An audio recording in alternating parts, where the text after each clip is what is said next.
लाउटेक्स बार के ज़ेर एहतमाम CDC के जरिए हिस्स की मुंतकली और यूबी और रिटर्न की फाइलिंग के मौजू पर मालूमाती और शौर आगाही सेमिनार का इनकाद किया गया। सेमिनार में SCCP लाहौर के registrar in-charge CRO Shahbaz Sarwar ने बतौर मेहमान खसूसी शिरकत की। लाउटेक्स बार के सदर राना साकिब मुनीर, नायब सदर मियां उस्मान जवेद, जनरल सेक्रेटरी फरूक गुजर, ज्वाइंट सेक्रेटरी अली रजा चीमा, फिनांस सेक्रेटरी साद अयूब खान ने मेहमानों को खुशामदीद कहा। सेमिनार जेर सदारत राना साकिब मुनीर, सदर लाउटेक्स बार और स्टेट सेक्रेटरी के फराइज फरूक गुजर, जनरल सेक्रेटरी लाउटेक्स बार ने अदा किए। सेमिनार के guest of honour Pakistan tax bar के सदर शेख एहसानुल हक चौधरी कमरुज़्ज़मान, साबिक सदर लाउटेक्स बार और साबिक general secretary Pakistan tax bar थे। सेमिनार में SCCP के additional registrar CRO Lahore Sidra Mansoor, assistant general manager operation and CSS, additional registrar headquarter SCCP Asif Muzaffar Sheikh, Pakistan tax bar के नायब सदर शहबाज कादर, राना मंजूर हुसैन, साबिक ओहदेदारान मेंबरान लाहौर टैक्स बार शहबाज सदीक, मुनीब अख्तर अंसारी, इसरार सईद मोतला समेत टैक्स बार मेंबरान की कसीर तादाद में शिरकत। सेमिनार से खिताब करते हुए मुकर्ररीन का कहना था कि बदलते हुए कानूनी और मालियाती माहौल में ऐसे सेमिनार नागुज़ीर हैं ताकि वकला और टैक्स प्रोफेशनल को ताज़ा तरीन मालूमात फराहम की जा सके। वेलकम स्पीच के लिए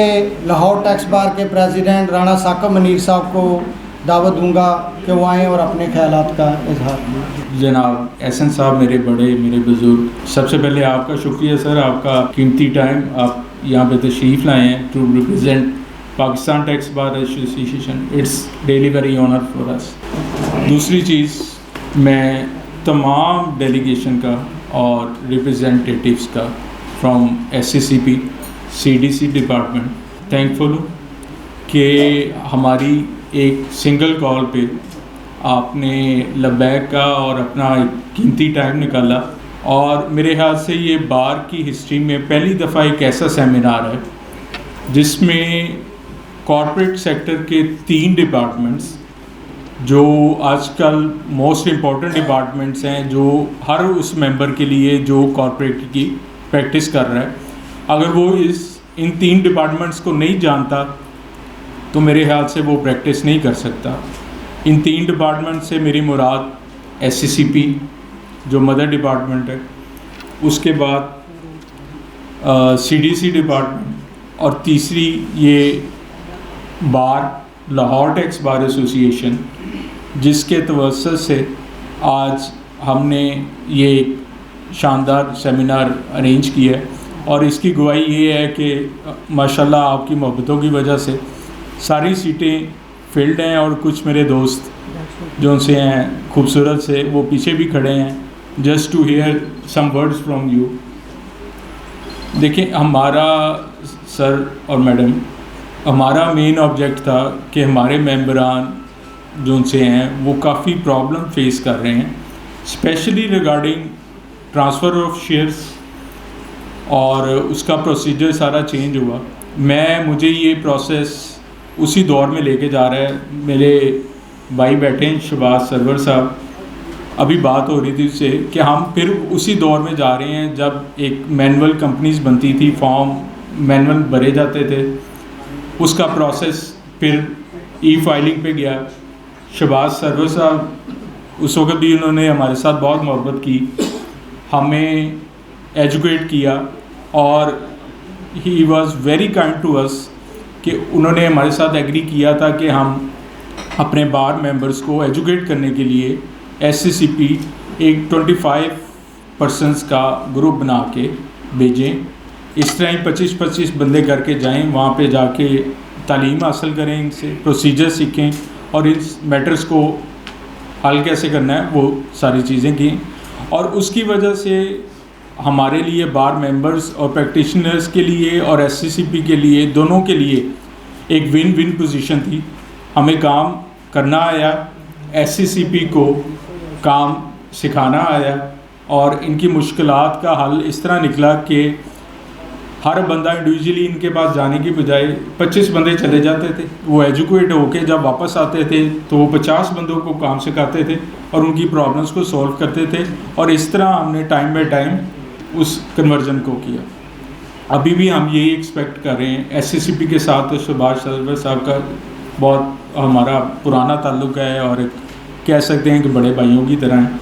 मैडम हैं, जब भी जाते हैं और मैडम शफकत करती हैं कि प्रॉब्लम है तो उसको सॉल्व भी करती हैं और गाइड भी कर देती हैं कि किस तरह इसको हल करना है। और बाकी भी सारे इसी तरह ही हैं सारे एसएसपी की तरफ में। मैं अब चाहूँगा सर कि इसी मोहब्बत को लेके हम सीडीसी डिपार्टमेंट में भी चलें और यही रेसिप्रोसिटी की बेस पे हमारे पे भी शफकत करें, हमें भी सिखाएं। आप माशाल्लाह अल्लाह की तरफ से एक दीनदार इंसान भी हैं और दीन का पहला मकसद ये है कि सिखाना है। तो हम आपसे गुजारिश करेंगे कि हम चाहते हैं कि हम इसी तरह, जैसे शहबाज सरवर साहब ने एक रीत कायम की है 20-20, 25-25 लोगों को, अगर आप कहेंगे कि आपके डिपार्टमेंट में आके सीख लें, नहीं तो अदरवाइज़ हमारे पास ये जो फॉरम मौजूद है, अगर आपके कोई रिप्रेजेंटेटिव जो आप नॉमिनेट कर दें वो मंथली आके हमें थोड़ा एजुकेट कर जाया करें, तो मेरे ख्याल से जो आजकल मेंबर हमारे आपके पास चक्कर लगा रहे हैं डेली कि ये प्रॉब्लम है ये प्रॉब्लम है, मेरे ख्याल से हम कोशिश करेंगे आपके उस बर्डन को कम कर सकें और हम भी जस्टिफाई हो सकें कि ये जो कीमती मेंबरान हैं जो ऑनरेबल हैं सबसे ज़्यादा हमारे लिए, जिन्होंने हमें वोट दे के आज इस डाइस पे खड़ा किया हुआ है और जो उन्होंने हमें अपनी मानतें दी हैं एक ट्रस्ट की सूरत में, हम वो पूरा कर सकें। तो सर ये काइंडली ज़रा कंसिडर कीजिएगा हमारी प्रॉब्लम्स को भी। अगर ये एक ऐसा लाइजोन हमारे दरमियान बन जाए तो we will be very thankful to you. और मैं एट दी एंड ये कहना चाहूँगा जी कि एससीसीपी के लिए, सीडीसी के लिए लाहौर टैक्स बार के दरवाजे हमेशा खुले हैं। We will love to work together in collaboration just to educate our members, और जो कॉर्पोरेट क्लाइंट्स हैं उनको भी एजुकेट करना चाहेंगे। तो आप सर इसमें एक आपसे गुजारिश चाहूँगा कि अगर हमारे कुछ मेंबरान आपसे क्वेश्चन आंसर अगर करें तो इनकी जेन्युइन प्रॉब्लम्स हैं जो ये सारे बेचारे मेंबरान डेली फेस कर रहे हैं, तो काइंडली उसको ज़रा तसल्ली से सुन लीजिएगा और अगर वो हल हो जाएंगे तो मेरे ख्याल से आज के सेमिनार का मकसद पूरा हो जाएगा। मैं तहे दिल से सबका शुक्रगुजार हूँ। मैं आप सेक्रेटरी साहब को कहूँगा कि वो एजेंडे को आगे प्रोसीड करें। Thank you thank you very much सदर साहब। जैसा कि सदर साहब आपको बता रहे थे कि जब हमने ये सेमिनार को डिज़ाइन किया तो हमें तवक्का थी कि आज के दौर के अंदर जो शेयर्स को सीडीसी के अंदर जाके रजिस्टर्ड करवाना और अल्टीमेट बेनिफिशियल ओनरशिप का जो कंसेप्ट फैटफ के लॉ के बाद कंपनीज़ एक्ट के अंदर सेक्शन 123 के तहत इंसर्ट किया गया, उसके लोगों को बहुत सारे मसाइल आ रहे हैं। देखें, हमारे दरमियान इस वक्त वो शख्सियत मौजूद हैं कि जिन्होंने कंपनीज़ आर्डिनेंस 1984 पे भी काम किया और 2017 का लॉ बनाने में भी उनका बड़ा रोल है। मेरी मराद शहबाज सरवर साहब हैं, शेख आसिफ मुजफ्फर साहब हैं। ये वो लोग हैं कि जिन्होंने हमेशा हमें सपोर्ट किया और हमारे मेंबरान को हमेशा गाइड किया। हम इनके बहुत मशकूर हैं कि ये जिस तरह जो है वो कॉरपोरेट कल्चर को पाकिस्तान के अंदर प्रमोट कर रहे हैं। और with the passage of time जो है वो आपने देखा होगा कि कॉरपोरेट एंटिटीज़ पाकिस्तान में बढ़ रही हैं। उसमें सबसे ज़्यादा अच्छा रोल जो है हमारा securities and exchange commission of Pakistan का है, जिस तरह वो लोगों को फैसिलिटेट करते हैं। और जो है वो हमारे लोग एज ए कंसल्टेंट भी हम काम कर सकते हैं। और दूसरा ये है कि कंपनीज़ ने अपने कंपनी सेक्रेटरी भी रखे होते हैं, वो भी कर सकते हैं। अब मैं बिला तखीर पहले स्पीकर जनाब फ़ारूक अहमद भट्ट साहब से रिक्वेस्ट करूंगा कि वो आएँ और अपना लेक्चर आप लोगों से डिलीवर करें। मेरी रिक्वेस्ट आप लोगों से ये होगी कि काइंडली जब तक उनका पूरा लेक्चर डिलीवर ना हो जाए उस वक्त तक बीच में काइंडली क्वेश्चन ना करना, एंड पे क्वेश्चन करना। सारे क्वेश्चन आंसर का सेशन जब ख़त्म होगा तो फिर हम दूसरे स्पीकर को रिक्वेस्ट करें। एससीसीपी का भी बहुत शुक्रिया कि उन्होंने भी ये सेमिनार अरेंज करने में जो है बड़ा कोशिश की। काफ़ी पिछले साल भी एक सेमिनार किया था, मैं आया था उसमें जब अनलिस्टेड सिक्योरिटीज़ न्यूली इनकॉर्पोरेट हुई थी। और इस दफ़ा भी मुझे मुसलसल एससीसीपी की तरफ से सीडीसी को क्वेरीज भी आ रही थी और आपकी रिक्वेस्ट भी बहुत दफ़ा जो है वो हमें भेजी जा रही थी। अनफॉर्चुनेटली जो एक गवर्नमेंट की तरफ से ये बचत की एक तहरीक चली उस वजह से, वरना रमज़ान से पहले जो है एक पूरा प्लान बन चुका था जिसके अंदर हमने फैसलाबाद, मुल्तान, लाहौर, पेशावर, इस्लामाबाद को कवर करना था। इस वजह से वो नहीं हो सका। एक आध वेबिनार्स किए हमने, बल्कि कराची में तो 3 किए, उसके बाद फिर एक SCCP ने और भी एक वेबिनार अरेंज कराया था और उसमें भी 100+ लोगों ने जो है ज़्यादातर कंसल्टेंट्स ने किया था। मगर चूँकि बहुत ही आप लोगों के लिए एक्सक्लूसिव किस्म का अरेंजमेंट कराना था तो SCCP ने इस दफ़ा आप लोगों की रिक्वेस्ट पे यहाँ पे भी किया। और इसमें कोई ऐसा नहीं है कि हम एक दफ़ा आए हैं, और इससे बेफिक्र रहें, आप जितनी दफ़ा बुलाएंगे, महीने में 2 दफ़ा भी बुलाएंगे तो सर आ जाएंगे, कोई मसला नहीं है। हमारा काम है कि ये पूरी जो स्कीम आई है इसका जो मेन मकसद था वो फैसिलिटेशन था, और अगर इस स्कीम के आने से, इस नोटिफिकेशंस के आने से आसानी और फैसिलिटेशन नहीं हो पा रही तो डेफिनेटली फिर उसको रिकन्सिडर करने की ज़रूरत है। और ज़ाहिर बात है, आप लोग अगर प्रैक्टिकल इश्यूज़ देखते हैं तो वो प्रैक्टिकल इश्यूज़ अगर आप हमें बताएंगे तो डेफिनेटली वो CDC और SCCP दोनों मिलकर उसको देखेंगे भी और उसमें कोई ना कोई हल भी निकालेंगे। लास्ट ईयर जो हम आए थे उसमें हमने न्यूली इनकॉर्पोरेटेड कंपनीज़ के बारे में बात की थी, जो कि 3 मार्च 2025 के बाद या उस दिन या उसके बाद जितनी कंपनीज़ इनकॉर्पोरेट हो रही हैं वो किस तरह से इनकॉर्पोरेट हो रही हैं और वो किस तरह से CDC में इंडक्ट हो रही हैं। अब ये जो 19 फरवरी 2026 को SCCP का नोटिफिकेशन आया है उसमें जो एग्जिस्टिंग कंपनीज़ हैं जो 3 मार्च 2025 से पहले बन चुकी हुई हैं वो कैसे CDC में आएंगी, कैसे उसकी फॉर्म A की फ़ाइलिंग करनी है या फॉर्म 3 की फ़ाइलिंग करनी है, क्या चीज़ चाहिए, कौन सी रिपोर्ट चाहिए। आज हम इस टॉपिक पे बात करने के लिए जो है सब यहाँ जमा हुए हैं। शुरू करते हैं कि जो SCCP ने ये नोटिफिकेशन निकाला है इसमें कुछ कंडीशंस बताई हैं। एक कंडीशन तो ये बताई है कि ये थोड़ा सा अंडरस्टैंडिंग का लोगों को इशू हुआ है, ये हर कंपनी के लिए नहीं है, ये सिर्फ उस कंपनी के लिए है जिसने कोई शेयर रिलेटेड ट्रांजैक्शन करनी है। अगर किसी ने कोई शेयर रिलेटेड ट्रांजैक्शन करनी है, शेयर रिलेटेड ट्रांजैक्शन क्या है, कोई शेयर रिलेटेड ट्रांजैक्शन करना चाहती है तो उसको CDC के पास आकर अपनी कंपनी को इंडक्ट कराना ज़रूरी है। वरना अगर उसने कोई शेयर रिलेटेड ट्रांजैक्शन करनी ही नहीं है तो उसको इंडक्शन की कोई ज़रूरत नहीं है, उसको इतनी जल्दी करने की ज़रूरत नहीं है। तो एक सवाल जो बार बार आता है कि ये क्या हम पे है और हम ये करें, तो हम पहला सवाल ये करते हैं कि क्या आपने नियर फ्यूचर में इस साल कोई शेयर रिलेटेड ट्रांजैक्शन करनी है।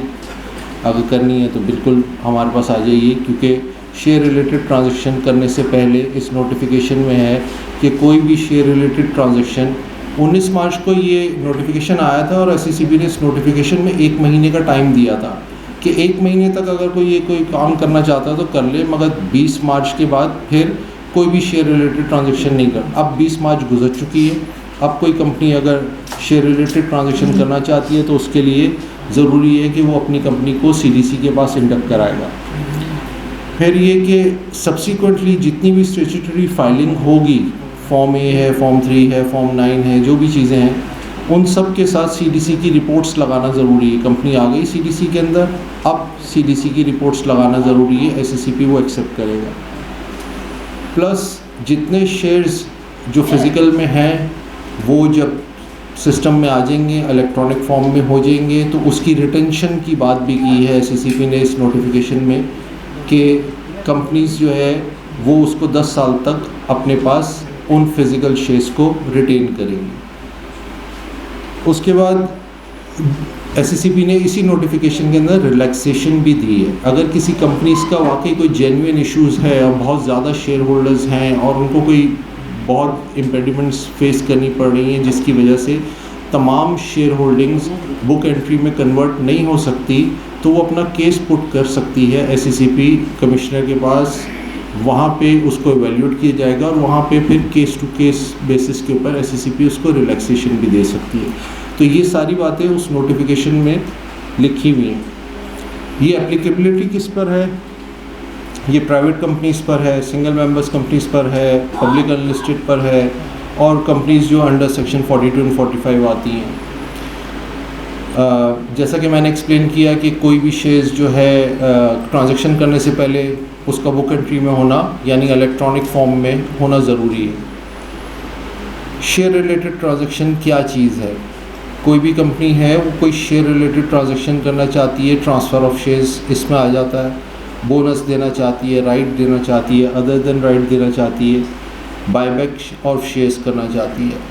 अगर उसने ये प्लान किया हुआ है कि उसने ट्रांसफ़र ऑफ शेयर्स करने हैं या बोनस देना है या राइट देना है या अदर देन राइट देना है या बायबैक करना है, तो ये मैंडेटरी है अंडर द नोटिफिकेशन कि सबसे पहले वो कंपनी सीडीसी के पास इंडक्ट होगी।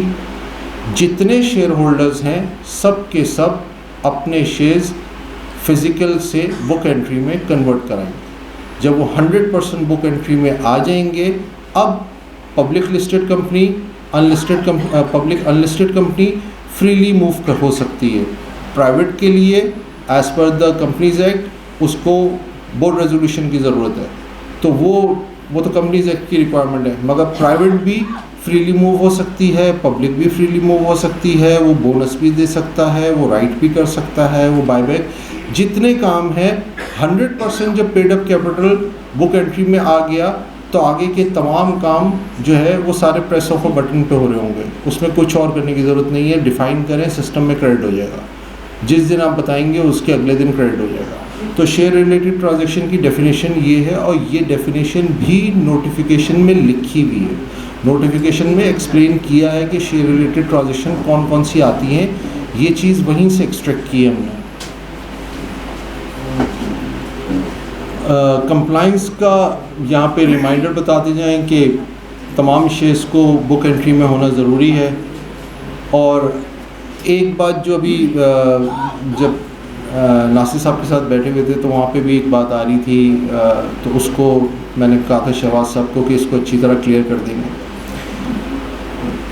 हम उसमें नोटिफिकेशन में ये बात भी है कि आप जब हमारे पास आएंगे सीडीसी के पास, तो सीडीसी के पास आप लेटेस्ट जो आपका ड्यू था फाइनेंशियल ईयर का फॉर्म ए, अब वो हमें सबमिट करेंगे।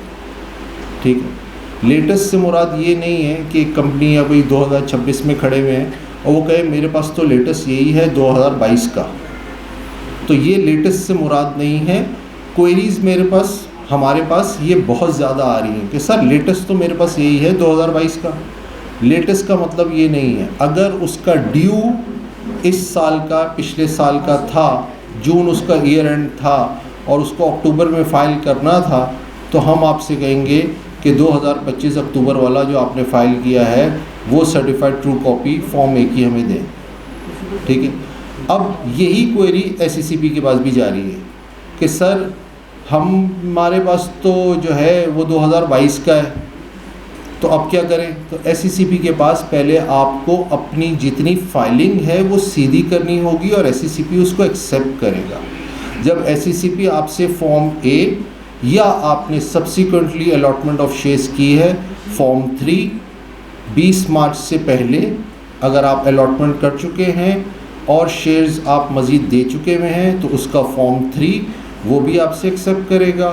चेंज ऑफ डायरेक्टर हुए थे 20 मार्च से पहले तो फॉर्म 9 एक्सेप्ट करेगा। जब आपने एससीसीपी के पास अपने रिकॉर्ड बिल्कुल सही कर लिए तो आप सीडीसी को अप्रोच करेंगे। ये एक मेजर कन्फ्यूजन है कि जिसकी वजह से वो हमारे पास आते हैं और मेरे पास बहुत सारी कंपनीज़ की फ़ाइल्स ऐसी ही आ रही हैं कि जिसमें उनके बहुत पुराने फॉर्म ए लगे हुए होते हैं। फिर हम उनसे कहते हैं सर आपके तो 3 साल के ड्यू हैं, आप पहले अपना रिकॉर्ड एससीसीपी के पास सही कराएं। अच्छा, इसका मकसद क्या है? मकसद ये है कि सबसे पहले एससीसीपी के पास ये तो डिटरमाइन हो जाए कि एप्पल है, सीडीसीपी भी अपने पास नोट कर लेगा एप्पल है। अब एप्पल से जब ऑरेंज होगा तो ये SECP आपसे रेगुलेटरी रिक्वायरमेंट में मांग रहा है कि नेक्स्ट जो आप फाइलिंग करेंगे उसमें आप CDC की रिपोर्ट देंगे।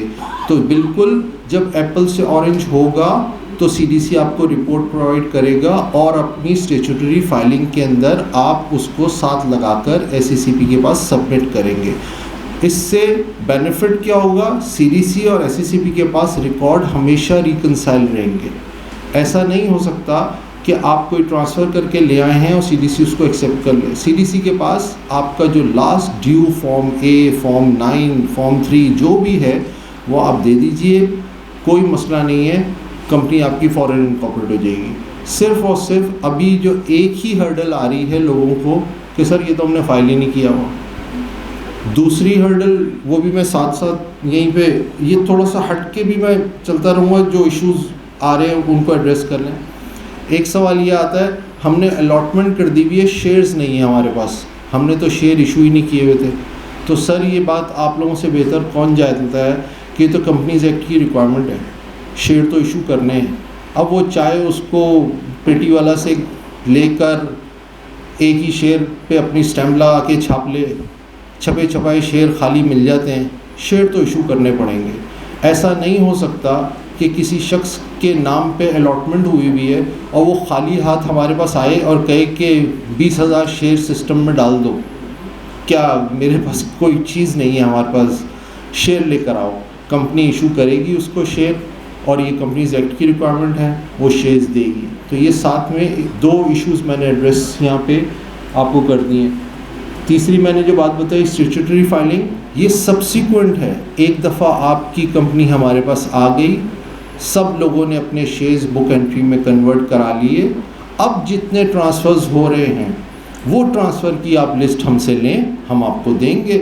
आप अपनी नेक्स्ट स्टैट्यूटरी फाइलिंग के अंदर उसको लगाकर SECP को सबमिट करें, SECP उसको एक्सेप्ट कर लेगा। यही एक क्वेरी है जो कि बार बार जो है ना वो टू एंड फ्रो होती है कि क्या चाहिए, इसमें तो ये लिखा हुआ है। तो सबसे पहले अपने रिकॉर्ड SECP के पास दुरुस्त करें, CDC के पास आएँ, एग्जैक्ट वही रिकॉर्ड CDC के पास आ जाएंगे। सब्सिक्वेंट जितने ट्रांसफ़र्स, इशुएंस ऑफ शेयर्स हैं, उसका रिकॉर्ड CDC प्रोवाइड करेगा। नेक्स्ट फाइलिंग के अंदर आप CDC की रिपोर्ट लगाकर SECP को देंगे, SECP उसको एक्सेप्ट कर लेगा। और चौथी चीज़ जो इसमें है कि कंपनीज को 10 साल के लिए जो है वो फिज़िकल शेयर्स जब आएंगे उसके पास तो वो उसको रिटेन भी करेगी। अच्छा, ये बात मैंने साथ में एक्सप्लेन कर ही दी है कि तमाम कंपनीज़ को CDC की एलिजिबिलिटी चाहिए, क्या डॉक्यूमेंट्स चाहिए ये मैं आगे बता देता हूँ कि क्या प्रोसेस है। प्लस 100% फिज़िकल शेयर्स जो है, पेड अप कैपिटल जो है वो बिफोर अंडरटेकिंग, ये भी मैंने एक्सप्लेन कर दी है। और तमाम शेयर होल्डर्स, उनके ऊपर ये रिस्पॉन्सिबिलिटी है कि वो अपने शेयर्स आकर अपने अकाउंट्स के अंदर डिपॉजिट करेंगे। अच्छा, अब आ जाते हैं कि CDC के पास कौन से डॉक्यूमेंट्स हैं जो कि आपको जमा कराने हैं कि हमारी कंपनी जो है वो CDC इंडक्ट कर दे। और आपने लेटेस्ट फॉर्म A ले आए, फॉर्म 3 है तो फॉर्म 3 ले आए, फॉर्म 9 है तो फॉर्म 9 ले आए, आप ये चीज़ें ले आए। CDC सिर्फ आपसे इशूअर एडमिशन फॉर्म मांग रहा है। उस इशूअर एडमिशन फॉर्म के अंदर बहुत ही सिंपल सी बातें लिखी हुई हैं, पेड अप कैपिटल कितना, ऑथराइज कैपिटल कितना है, फेस वैल्यू कितनी है, कंपनी का नाम क्या है, एड्रेस क्या है, CEO का नाम क्या है, ये इन्फॉर्मेशन है। वो इन्फॉर्मेशन आपने उसमें भरनी है। साथ में इसके साथ इस एडमिशन फॉर्म के साथ कंपनी का CEO हम उसका फॉर्मेट देते हैं कि ये लेटर लिखेगा, एक रिक्वेस्ट करेगा CDC को कि मैं अपनी कंपनी आपके पास इंडक्ट कराना चाहता हूँ, और ये लोग हैं जो इशूअर एडमिशन फॉर्म को साइन ऑफ करेंगे, एग्रीमेंट को साइन ऑफ करेंगे, सिंगली करेंगे, जॉइंटली करेंगे। प्लस सब्सिक्वेंटली जब ये इंडक्ट हो जाएगी तो जब तक कोई भी काम होगा तो ये लोग हैं जो CDC से कॉरस्पॉन्डेंस करेंगे। वो रिक्वेस्ट लेटर का फॉर्मेट हम हर एक को भिजवाते हैं। वो रिक्वेस्ट लेटर में यही बातें लिखी हैं, हमें जिससे पता चलता है। अच्छा, वो रिक्वेस्ट लेटर हमें चाहिए CEO से, CEO कंपनी का साइन करता है उसमें बता देता है कि मेरे बिहाफ पे बहुत सारे केसेस में 90% केसेस के अंदर CEO खुद ही कर रहा है कि मैं ही हूँ, मैं ही इशू एडमिशन फॉर्म साइन कर रहा हूँ। जहाँ पे डायरेक्टर्स हैं तो वो बता देता है कि भाई मैं और एक डायरेक्टर कर रहे हैं और हम दोनों जॉइंटली हैं या सिंगली हैं। प्लस सब्सिक्वेंट का भी वो बता देता है कि ये मेरे एम्प्लॉयज़ हैं या ये मेरे डायरेक्टर है और ये मेरा डायरेक्टर जो है अब आगे के काम ये आपसे कॉरस्पॉन्डेंस करेगा। और बहुत सारे केसेस में CEO खुद ही कह देता है कि मैं ही करूँगा। तो हमारे पास उसका वो रिक्वेस्ट लेटर आता है, इशूअर एडमिशन फॉर्म आता है, फॉर्म A जो रिक्वायरमेंट्स हैं वो आती हैं, सिग्नेचर कार्ड आता है, उस सिग्नेचर कार्ड के ऊपर वो अपने सिग्नेचर्स करके देता है और एग्रीमेंट। जब ये 3 चीज़ें आ जाती हैं, फॉर्म A या form 3, list of latest share holder वो दे दें हमें, ये 2 चीज़ें दे दें, इशूअर एडमिशन फॉर्म दे दें, रिक्वेस्ट लेटर दे दें, सिग्नेचर कार्ड उसका पार्ट एंड पार्सल है। ये चीज़ें हमारे पास आ जाएंगी, हम उसको वेरीफाई करते हैं।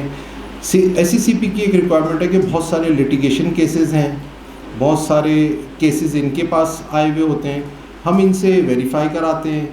कंपनी के ऊपर अगर कोई इस किस्म के लिटिगेशन के केसेस नहीं चल रहे, ओके आ जाता है, CDC एग्रीमेंट भिजवा देता है, एग्रीमेंट साइन ऑफ होता है, कंपनी इंडक्ट हो जाती है। तो requirement is very simple, request letter, issuer admission form, agreement. Agreement सबसे आखिर में भिजवाते हैं जब हमको ये कंफर्म हो जाता है कि हाँ कंपनी बिल्कुल क्लीन है, चलो एग्रीमेंट भिजवाएं। एग्रीमेंट जैसे ही आता है कंपनी इंडक्ट हो जाती है, SECP कंफर्म करता है, कंपनी सिस्टम में इंडक्ट हो जाती है। तो रिक्वायरमेंट इसके अंदर कोई बहुत ज़्यादा नहीं है, रिक्वेस्ट लेटर दे दे या बोर्ड रेजोल्यूशन दे दे। नॉर्मली CDC ने ये फैसिलिटेशन अनलिस्टेड के केस में डाली है प्रोसीजर्स में, वरना क्या चाहिए होता था, हमेशा हम लिस्टेड के केस में तो हम बोर्ड रेजोल्यूशन ही लेते थे, मगर चूँकि फिर हम हुआ कि नहीं बोर्ड रेजोल्यूशन मुश्किल हो जाती है, आप ऐसा करें कि रिक्वेस्ट लेटर दे दे, CEO साइन करके एक रिक्वेस्ट लेटर दे दे। दोनों का फॉर्मेट भी CDC प्रोवाइड करता है, पढ़ लें, उसी के अंदर सिर्फ नाम डालना होता है और साइन करने होते हैं, वो दोनों चीज़ें हमें प्रोवाइड कर दे, दोनों में से कोई सी भी एक चीज़। ये प्रोसेस है जिसके ऊपर हम कंपनी को अपने पास इंडक्शन में डाल देते हैं। अच्छा, यही पूरा प्रोसेस जो है वो यहाँ पे शॉर्ट फॉर्म में है, एक्सप्लेन किया हुआ है कि जब मैंने CDC के अंदर जैसे ही इंडक्शन हुई, सबसे पहले तो उसकी एलिजिबिलिटी डिक्लेयर हुई, तो हम कंपनी के CEO को लेटर भेज देते हैं, या जो उसने कॉन्टैक्ट पर्सन अपने इशूअर एडमिशन फॉर्म में बताया होता है कि ये मेरा कॉन्टैक्ट पर्सन, हम बता देंगे कि CDC आपकी कंपनी एलिजिबल हो गई है। और फिर जैसे ही उसकी कंपनी सिस्टम में सेटअप होती है, उसी दिन अगले दिन हम उसको लेटर भेज देते हैं कि आपकी कंपनी सिस्टम में इंडक्ट हो गई है। अब आप अपने शेयर होल्डर से कहें कि वो अपने अकाउंट्स अगर पहले से एग्जिस्ट करते हैं तो उन्हीं को यूज़ करें, अगर एग्जिस्ट नहीं करते तो CDC के पास या अगर ब्रोकर के पास जहाँ पे भी चाहते हैं वो अकाउंट खुलवा लें। अच्छा, अकाउंट पे भी मैं साथ में ही यहाँ पे बात कर लेता हूँ कि अकाउंट ओपनिंग जो प्रोसेस है वो इस वक्त जो है वो 2 किस्म के अकाउंट हैं जो स्टॉक मार्केट में चलते हैं। एक है KYC का रेगुलर अकाउंट, उसकी अपनी एक पूरी जो है ना KYC की रिक्वायरमेंट्स हैं और वो डेफिनेटली वो ज़्यादा हैं। SECP ने ही अभी रिसेंटली लोगों की फैसिलिटेशन के लिए और पूरी मार्केट की फैसिलिटेशन के लिए सहूलत अकाउंट की जो रिस्ट्रिक्शंस थी वो ख़त्म की हैं। सहूलत अकाउंट के अंदर सिर्फ़ और सिर्फ CNIC की रिक्वायरमेंट है। अगर कोई इंडिविजुअल 3 मिलियन तक का काम करना चाहता है तो वो CNIC दे, उसकी कम KYC होगी, बहुत लिमिटेड, और उसका अकाउंट खुल जाएगा। इसी तरह से एक शख्स है जो मार्केट में काम नहीं करना चाहता, उसके पास सिर्फ इन्वेस्टमेंट्स हैं यही अनलिस्टेड कंपनीज़ की, तो वो CDC के पास डायरेक्टली सिंप्लीफाइड अकाउंट खुलवा ले। सिंप्लीफाइड अकाउंट के अंदर भी सिर्फ मिनिमम रिक्वायरमेंट है इंडिविजुअल के लिए, लोकल इंडिविजुअल के लिए, रेजिडेंट पाकिस्तानी के लिए कि CNIC दे। वो CNIC देता है, हम उसका बायोमेट्रिक करते हैं और अकाउंट खोल देते हैं। बायोमेट्रिक नहीं करवा सकता, नहीं आ सकता, हम उसका जूम पे IP भी कर लेते हैं, इन पर्सन वेरिफिकेशन कर लेते हैं, जूम सेशन कर लेते हैं। जूम सेशन पे उसकी वेरिफिकेशन हो जाती है और उसका अकाउंट खुल जाता है। तो सिंप्लीफाइड इन्वेस्टर अकाउंट खुलवाना आसान हो गया है, जिसने ट्रेडिंग नहीं करनी और जिसने अपनी सिर्फ होल्डिंग मेंटेन करनी है, तो वो लोग अनलिस्टेड के अपना अकाउंट इंडिविजुअल्स बहुत आराम से खुलवा सकते हैं। जहाँ भी एक सवाल शहबाज साहब कर रहे थे कि फॉरेन अकाउंट के अंदर डिफ़िकल्टीज़ हो रही है, उसको हम आगे चल के मैं एड्रेस करता हूँ। अच्छा, इसमें एक चीज़ आपको ये पता होनी चाहिए कि इस नोटिफिकेशन के अंदर बहुत ही क्लियरली लिखा है कि जब तक 100% पेड अप कैपिटल नहीं आ जाएगा, शेयर रिलेटेड ट्रांजैक्शन नहीं हो सकती। इसी को हमने यहाँ पर एक्सप्लेन किया है कि अगर 100% पेड अप कैपिटल सिस्टम में है CDS में, तो तमाम transfer of qualification share, operation by law, gift, ये सारी चीज़ें अलाउ हैं। शेयर रिलेटेड ट्रांजैक्शन भी अलाउ है। मगर अगर लेस देन 100% है, इवन 99% भी है, 1% भी नहीं है, इवन एक शेयर भी नहीं है, 1 लाख शेयर थे तो 99,999 तो आ गए सिस्टम में, एक शेयर नहीं है तो सिस्टम रोक देगा और सिर्फ जो ट्रांजैक्शन अलाउ होगी वो transfer bye operation of law होगी, ठीक है, इसके अलावा नहीं होगी। तो 100% बुक एंट्री करना मैंडेटरी है। अच्छा, प्राइवेट लिमिटेड कंपनीज जितनी हैं उनके तो शेयर होल्डर्स ही बहुत कम होते हैं, उनको भी कोई मसला नहीं है। पब्लिक लिमिटेड कंपनीज के जहाँ पे ज़्यादा हैं, 50 हैं या ज़्यादा हैं, वहाँ पे उनको थोड़ा सा डिफ़िकल्टी है। मगर मेजॉरिटी ऑफ द केसेस के अंदर हमने तो ये एक्सपीरियंस किया है कि पब्लिक अनलिस्टेड कंपनीज भी 100% बुक एंट्री में आ गई हैं और हम तो इसको चूँकि डे इन डे आउट इसको फेस कर रहे हैं, तो मेजॉरिटी ने अपने आप को बुक एंट्री में 100% करवा लिया। और हमारे पास दिन की काफ़ी ट्रांसफ़र ऑफ होल्डिंग की जो है ना वो रिक्वेस्ट भी आती है। कंपनी की जिम्मेदारी है कि वो तमाम शेयर होल्डर्स को इन्फॉर्म करेगी कि आप अपने शेयर्स करवा लें, वरना आने वाले दिनों में बोनस राइट कुछ भी नहीं मिलेगा, ठीक है। उसके बाद मैंने आपको एक्सप्लेन कर दिया कि IAS का अकाउंट खोलना है तो उसकी गाइडलाइंस दी हुई हैं, कैसे खुलेगा, फॉर्म कहाँ पे है, ये फॉर्म ऑनलाइन हमारा पूरा मौजूद है। अगर किसी को किसी ब्रोकर के पास सब अकाउंट खुलवाना है तो उसका भी हमने यहाँ पे लिंक दे दिया है कि इस लिंक से खुलेगा, और ये प्रेजेंटेशन जो है वो हम अपनी वेबसाइट पे भी डाल देंगे, आप वहाँ से भी इसको डाउनलोड कर सकते हैं। डिपॉजिट ऑफ शेयर्स कैसे होगा? कंपनी आ गई CDC के पास, उसने अपनी जो issuer admission form, agreement form A, request letter, ये सारी चीज़ें दी, हमने सबमिट कर दी। अगर किसी का अकाउंट पहले से मौजूद है, चाहे कराची में है, लाहौर में है, इस्लामाबाद में है, किसी ब्रोकर के पास है, IAS के पास है, कहीं पे भी है, वो अपने शेयर सर्टिफिकेट लेकर जाएगा उसके पास और अपने ब्रोकर को या IAS के काउंटर पे देगा शेयर सर्टिफिकेट, साथ में ट्रांसफ़र डीड लगाएगा। ट्रांसफ़र डीड के ऊपर जो स्टैम्प ड्यूटी लगती है वो स्टैम्प्स लगाएगा और जमा करा देगा एक फ़ॉर्म भर के। वो फॉर्म भी हमने वेबसाइट पे दिया हुआ है कि यहाँ से फॉर्म डाउनलोड हो जाता है, नहीं तो CDC के ऑफिस से भी ले सकते हैं। फॉर्म के अंदर वही सर्टिफिकेट नंबर वगैरह डालने होते हैं, कोई इतनी मुश्किल फॉर्म नहीं है। वो जमा कराएगा, जो भी रिसीवर होगा, चाहे वो CDC है या ब्रोकर है, वो उससे वो शेयर सर्टिफिकेट लेगा, ट्रांसफ़र डीड लेगा, वो फॉर्म लेगा। रिसीव करने के बाद CDS के अंदर उसकी एंट्री करेगा कि इसके 10,000 शेयर हैं और ये शेयर्स कंपनी को भिजवा देगा। कंपनी को भिजवा देगा अगर कंपनी खुद अपना रजिस्टर मेंटेन कर रही है, और अगर उसने अपनी रजिस्ट्रार सर्विसेज आउटसोर्स की हैं किसी लाइसेंस्ड ट्रांसफ़र एजेंट को, जो कि THK है, फैमको है, बहुत सारे हैं जो लाइसेंस बाय SECP हैं, ऐसे रजिस्ट्रार ट्रांसफ़र एजेंट, तो उसको भिजवा देगा। वरना नॉर्मली इस वक्त जो हमारे पास केसेस आ रहे हैं वो 99.99% कंपनी अपना रजिस्टर ऑफ मेंबर खुद ही मेंटेन करती है। कंपनी को अगले दिन रिसीव हो जाएंगे। कंपनी को हमने CDS का सिस्टम प्रोवाइड किया हुआ है, और वो अब जो हम प्रोवाइड कर रहे हैं वो हम पोर्टल के थ्रू प्रोवाइड कर रहे हैं। वो उस पर लॉगिन करेगा और शेयर सर्टिफिकेट को वेरीफाई करेगा कि मेरे पास इस शख्स की रिक्वेस्ट आई हुई है, उसको अप्रूव करेगा। द मोमेंट कंपनी उसको अप्रूव करेगी वो सिस्टम में उसके अकाउंट में क्रेडिट हो जाता है। ये डिजिटलाइजेशन ऑफ शेयर सर्टिफिकेट हो गया, ठीक है। इसी शहर में है, एक दिन में पहुंच जाए, अगले दिन पहुंच जाए, दूसरे शहर में है 2 दिन में पहुंच जाए, मगर द मोमेंट उसके पास पहुंचे और कंपनी ने उसको अप्रूव किए, शेयर्स को वेरीफाई करने के बाद कि ये जेन्युइन है, मैंने ही इसको इशू किए हुए हैं, तो वो शेयर सर्टिफिकेट उसके अकाउंट में क्रेडिट हो जाते हैं।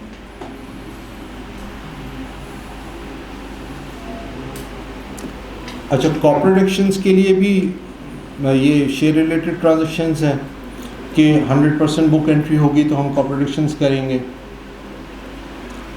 बोनस के केस के अंदर जो है, अगर कोई कंपनी अनलिस्टेड है, उसके 100% शेयर्स जो है बुक एंट्री में हो चुके हैं, अब उसने बोनस करना है, तो सीडीसी को वो सिर्फ और सिर्फ बोर्ड रेजोल्यूशन देगी जिसमें बताएगी कि बोनस शेयर्स कितने अप्रूव हुए हैं।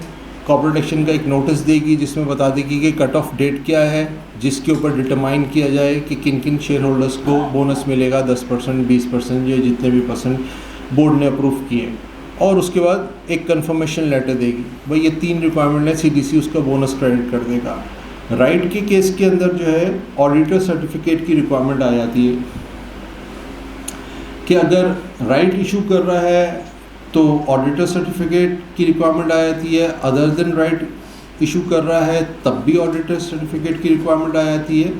मगर अदर देन राइट और डिस्काउंट पे अगर राइट दिया जा रहा है तो वहाँ पे एक रिक्वायरमेंट है कि एससीसीपी का अप्रूवल भी चाहिए। राइट के लिए एससीसीपी का अप्रूवल नहीं चाहिए, अदर देन राइट और राइट एट डिस्काउंट इसके लिए एससीसीपी का अप्रूवल चाहिए। तो वो अप्रूवल भी जो है वो हमें प्रोवाइड करेगा। अगर ऑल्ट्रेशन इन शेयर कैपिटल है तो फॉर्म 7 देगा, ऑथराइज कैपिटल इंक्रीज़ कर रहा है तो फॉर्म 26 देगा। अगर ये सब काम नहीं है तो उसको फॉर्म 26 देने की भी ज़रूरत नहीं है, 7 देने की भी ज़रूरत नहीं है। वो सिर्फ और सिर्फ 1 जो कि बोर्ड रेजोल्यूशन है, 2 जो कि कॉर्पोरेट एक्शन नोटिस है, 5 एससीसीपी अप्रूवल अगर अदर देन राइट है, अगर नहीं है राइट इशू है तो ये भी नहीं, तो 1, 2 और उसके बाद 6 और 7 लिस्ट ऑफ अलॉटीज़ के कौन कौन लोग हैं जिनको राइट मिलेगा, इन्होंने पैसे दे दिए हैं। और कंफर्मेशन लेटर और सर्टिफिकेट, यानी ऑडिटर ये कंफर्म करेगा, चाहे वो क्यूसीआर हो या स्टैट्यूटरी हो, ये कंफर्म करेगा कि जो राइट इश्यूज अलॉट हो रहे हैं इसके पैसे आ गए। सीडीसी को वो सर्टिफिकेट दे देगा, सीडीसी उसको क्रेडिट कर देगा। तो अगर सीधा सीधा राइट देखा जाए तो सिर्फ आपके पास 1 सीरियल नंबर 1, 2 और 6, 7 और 8 ये रिक्वायरमेंट है। कंफर्मेशन लेटर, सर्टिफिकेट और लिस्ट ऑफ सक्सेसफुल अलॉटी, सिर्फ ये रिक्वायरमेंट है।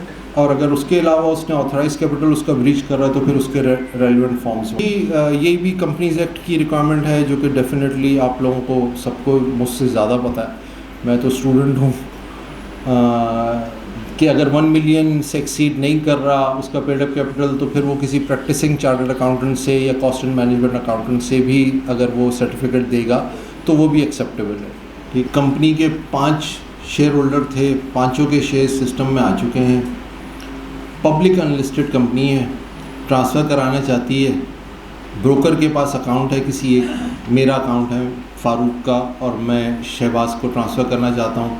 मैं ब्रोकर के पास जाऊँगा, उनको रिक्वेस्ट करूँगा, ब्रोकर ट्रांसफ़र कर देगा, कुछ भी नहीं करना उसमें। वो रिक्वेस्ट लेगा, मेरे साइन वेरीफाई करेगा, जो उसकी फॉर्मेलिटी है। ब्रोकर सीडीसी जब भी अकाउंट खोलती है किसी भी बंदे का, शख्स का, चाहे वो कॉर्पोरेट हो चाहे इंडिविजुअल हो, उसको एक ट्रांसफ़र ऑर्डर बुक देती है चेकबुक की तरह। वो ट्रांसफ़र ऑर्डर बुक के ऊपर सिक्योरिटी का नाम लिखेगा, मैंने अपना नाम लिखा, मैंने बताया कि मेरा अकाउंट नंबर ये है, उस पर अकाउंट नंबर प्रिंट होता है, मैंने बताया मेरी इस पर सिक्योरिटी इतनी है, क्वांटिटी इतनी है, मैं शहबाज साहब को देना चाहता हूँ, इनका पार्टिसिपेंट आईडी ये है या आईएस अकाउंट नंबर ये है, इसमें इतने शेयर्स ट्रांसफ़र कर दें। सीडीसी पब्लिक अनलिस्टेड कंपनी के केस में जिसकी 100% paid up capital book entry में है, सिर्फ और सिर्फ साइन वेरीफाई करेगा और ट्रांसफ़र कर देगा। आप सुबह देंगे, वो अपने वर्किंग आवर्स से जैसे होगा उसी दिन उसके ट्रांसफ़र हो जाएंगे। ठीक है, सेकेंड हाफ में देंगे, अगले दिन सुबह हो जाएंगे। ठीक है, लेट आवर्स में 5 बजे देंगे तो डेफिनेटली सुबह हो जाएंगे, अगर आपने 2 बजे 3 बजे दिए तो उसी दिन ट्रांसफ़र हो जाएंगे। तो इसमें ट्रांसफ़र में इसमें तो कोई इतनी जो है ना वो रॉकेट साइंस नहीं है। IAS के केस में उसको सिर्फ ट्रांसफ़र ऑर्डर जो है ना वो देना है। प्राइवेट के केस के अंदर आपको पता है कि कंपनीज एक्ट है कि प्राइवेट कंपनीज का 100% हो नहीं हो ट्रांसफ़र जो है उसके लिए मैंडेटरी है कि बोर्ड रेजोल्यूशन चाहिए। तो अगर पब्लिक लिस्टेड अनलिस्टेड कंपनी है और वो भी 100% बुक एंट्री में आ चुकी है तो ट्रांसफ़र ऑर्डर के साथ CDC आपसे बोर्ड रेजोल्यूशन भी मांगेगा कि बोर्ड रेजोल्यूशन दे दें कंपनी का। आप ब्रोकर के पास जाएंगे तो ब्रोकर भी आपसे वही मांगेगा और वो मांगने के बाद वो हमें भिजवाएगा। CDC के पास होगी तो रेलिवेंट डिपार्टमेंट जो है वो हमारे पास भिजवाता है, हम उसको देखते हैं, ओके देते हैं और वो भी सेम डे ट्रांसफ़र हो जाता है। तो ये तो रिक्वायरमेंट कंपनीज एक्ट की है कि बोर्ड रेजोल्यूशन प्राइवेट के केस में चाहिए।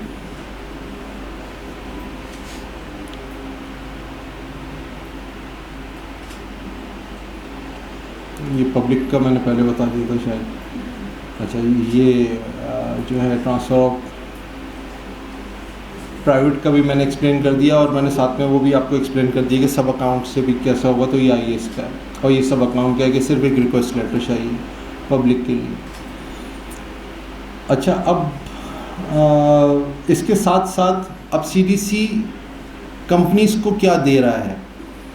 हर महीने कंपनीज़ को CDC उनके CEOs को जो है ईमेल के ज़रिए उस कंपनी की लिस्ट ऑफ बेनिफिशियल ओनर भिजवाता है जो कि पिछले महीने की लास्ट वर्किंग डे की होती है। लास्ट वर्किंग डे की फर्स्ट डे, 1 महीने का गैप होता है।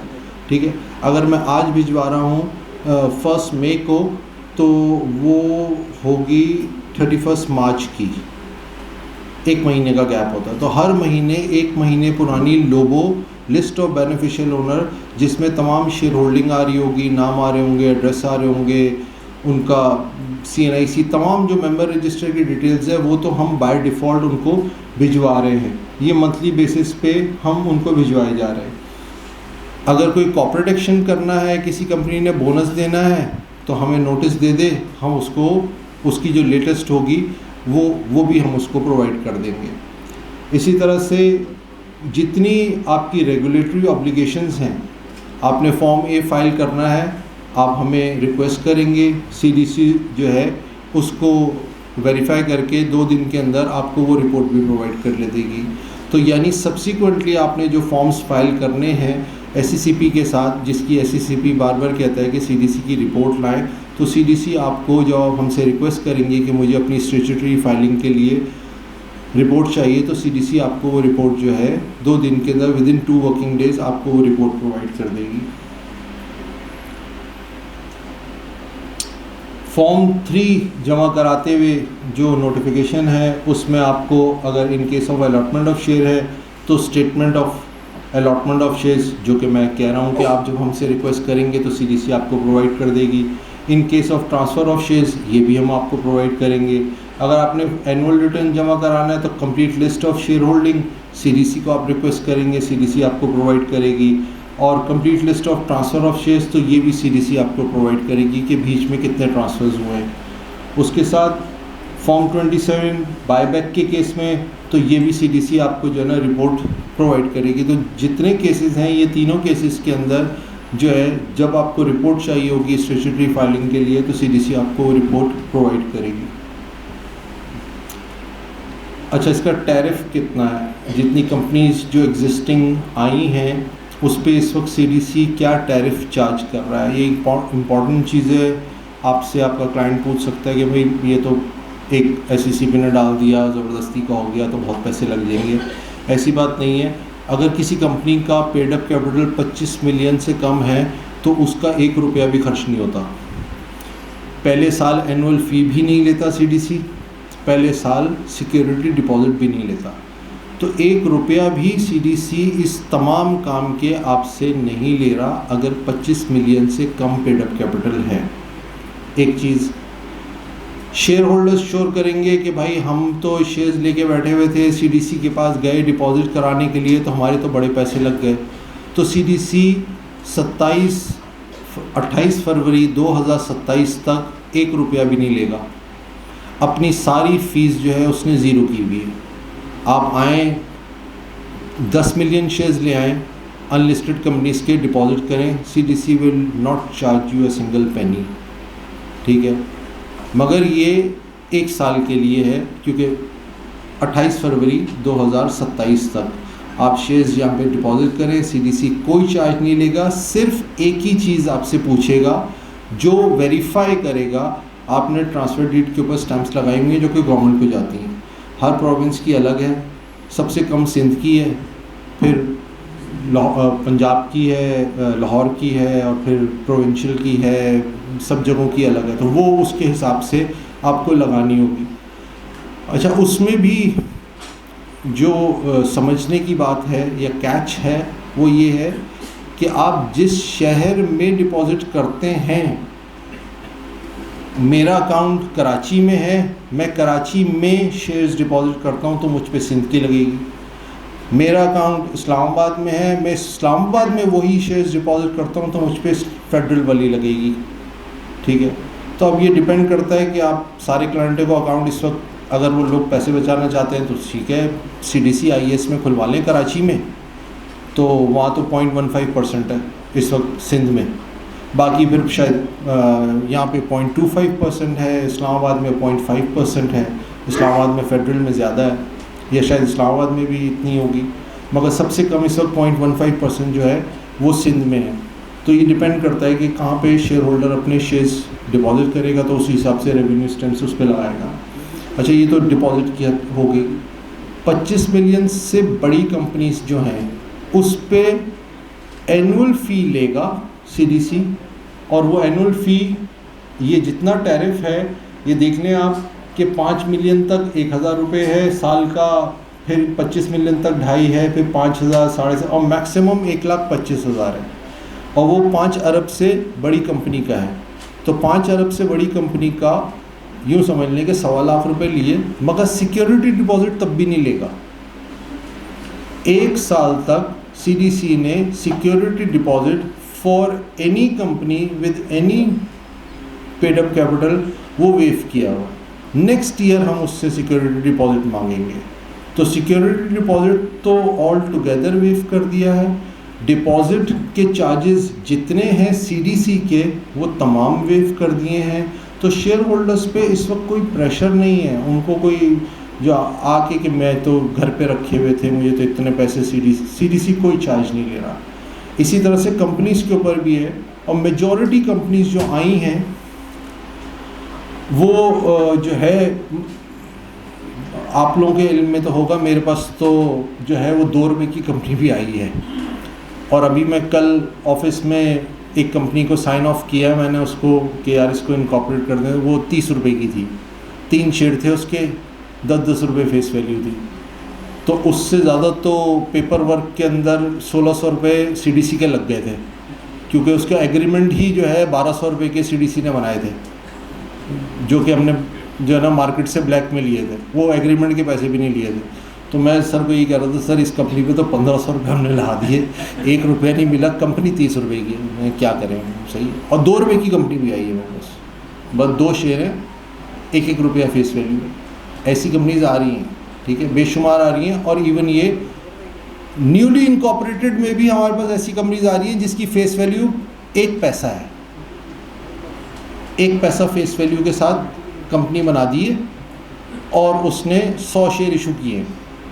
वो तो कुछ समझ नहीं आ रहा कि भाई ये हो क्या रहा है पाकिस्तान में, मतलब कंपनी तो बन रही है, तो ये बनाते क्यों हैं? मुझे ये एक सवाल है, कोई मुझे आप लोगों में से समझाए कि ये वैसे ये बनती क्यों है कंपनीज जिसमें पेड अप कैपिटल शायद 30 रुपये का होता है और 6 साल से बना के रखी हुई भी है, जो कि हमें CDC में समझ नहीं आता। तो ये मैंने आपको टैरिफ बता दी है। हाँ, 0.034% जो है वो सब्सिक्वेंट है कॉर्पोरेट एक्शन पे, depending upon the paid up capital. मगर अगर किसी का 30 रुपये का पेड अप कैपिटल है तो फिर देख लेंगे 0.03% कितना बनेगा, शायद पैसों में बनेगा, और CDC पैसों में वैसे ही चार्ज नहीं करती, तो ये भी फ्री होगा उसका। तो ये सारी ज़िंदगी इस किस्म की कंपनीज हमारे पास फ्री पलती रहेंगी। ये मैंने जो 4 more reasons to join ये मैंने अभी एक्सप्लेन कर दिया।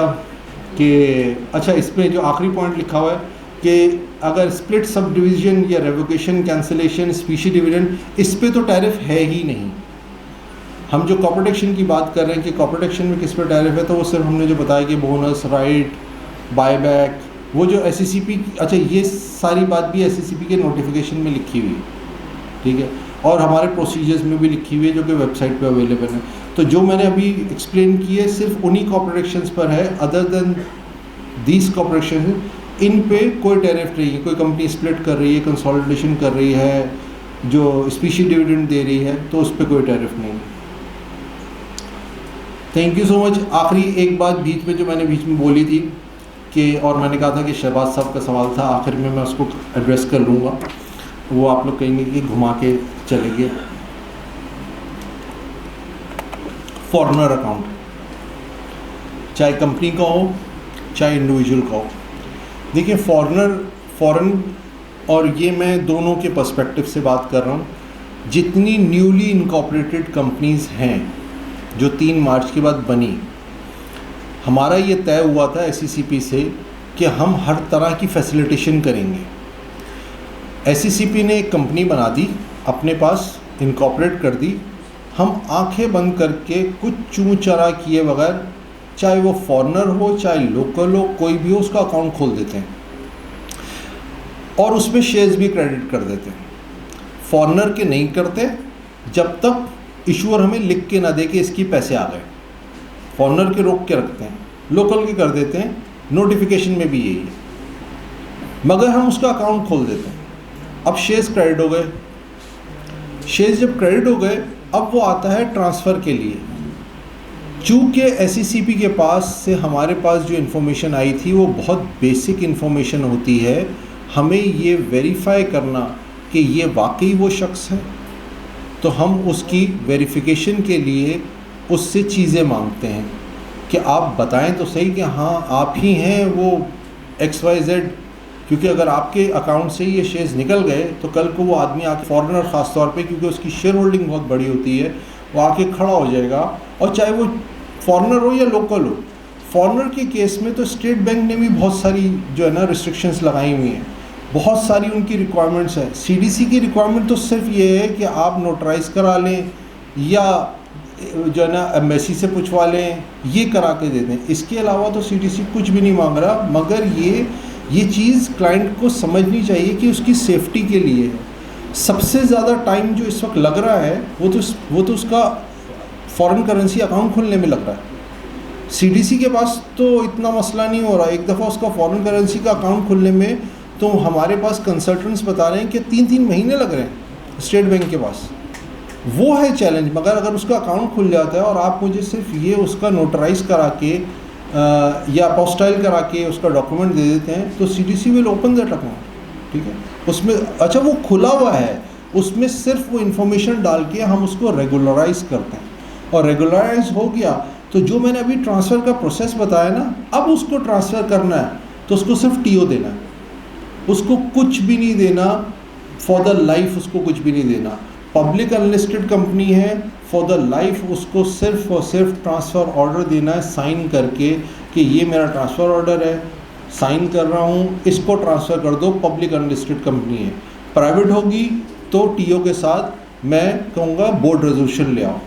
तो सिर्फ regularization is the challenge right now as we understand, कि उसके अंदर उसको नोटराइज कराना पड़ रहा है या उसको चार्जेस देने पड़ रहे हैं या अपोस्टाइल कराना पड़ रहा है या उसके चार्जेस देने पड़ रहे हैं। But once this process is done for the life, उसके अकाउंट में 5 अरब के शेयर पड़े हुए हों, वो सिर्फ एक TO काट के साइन करके देगा पब्लिक अनलिस्टेड के लिए, शेयर ट्रांसफ़र हो जाएगा। इसके अलावा कोई प्रोसेस नहीं।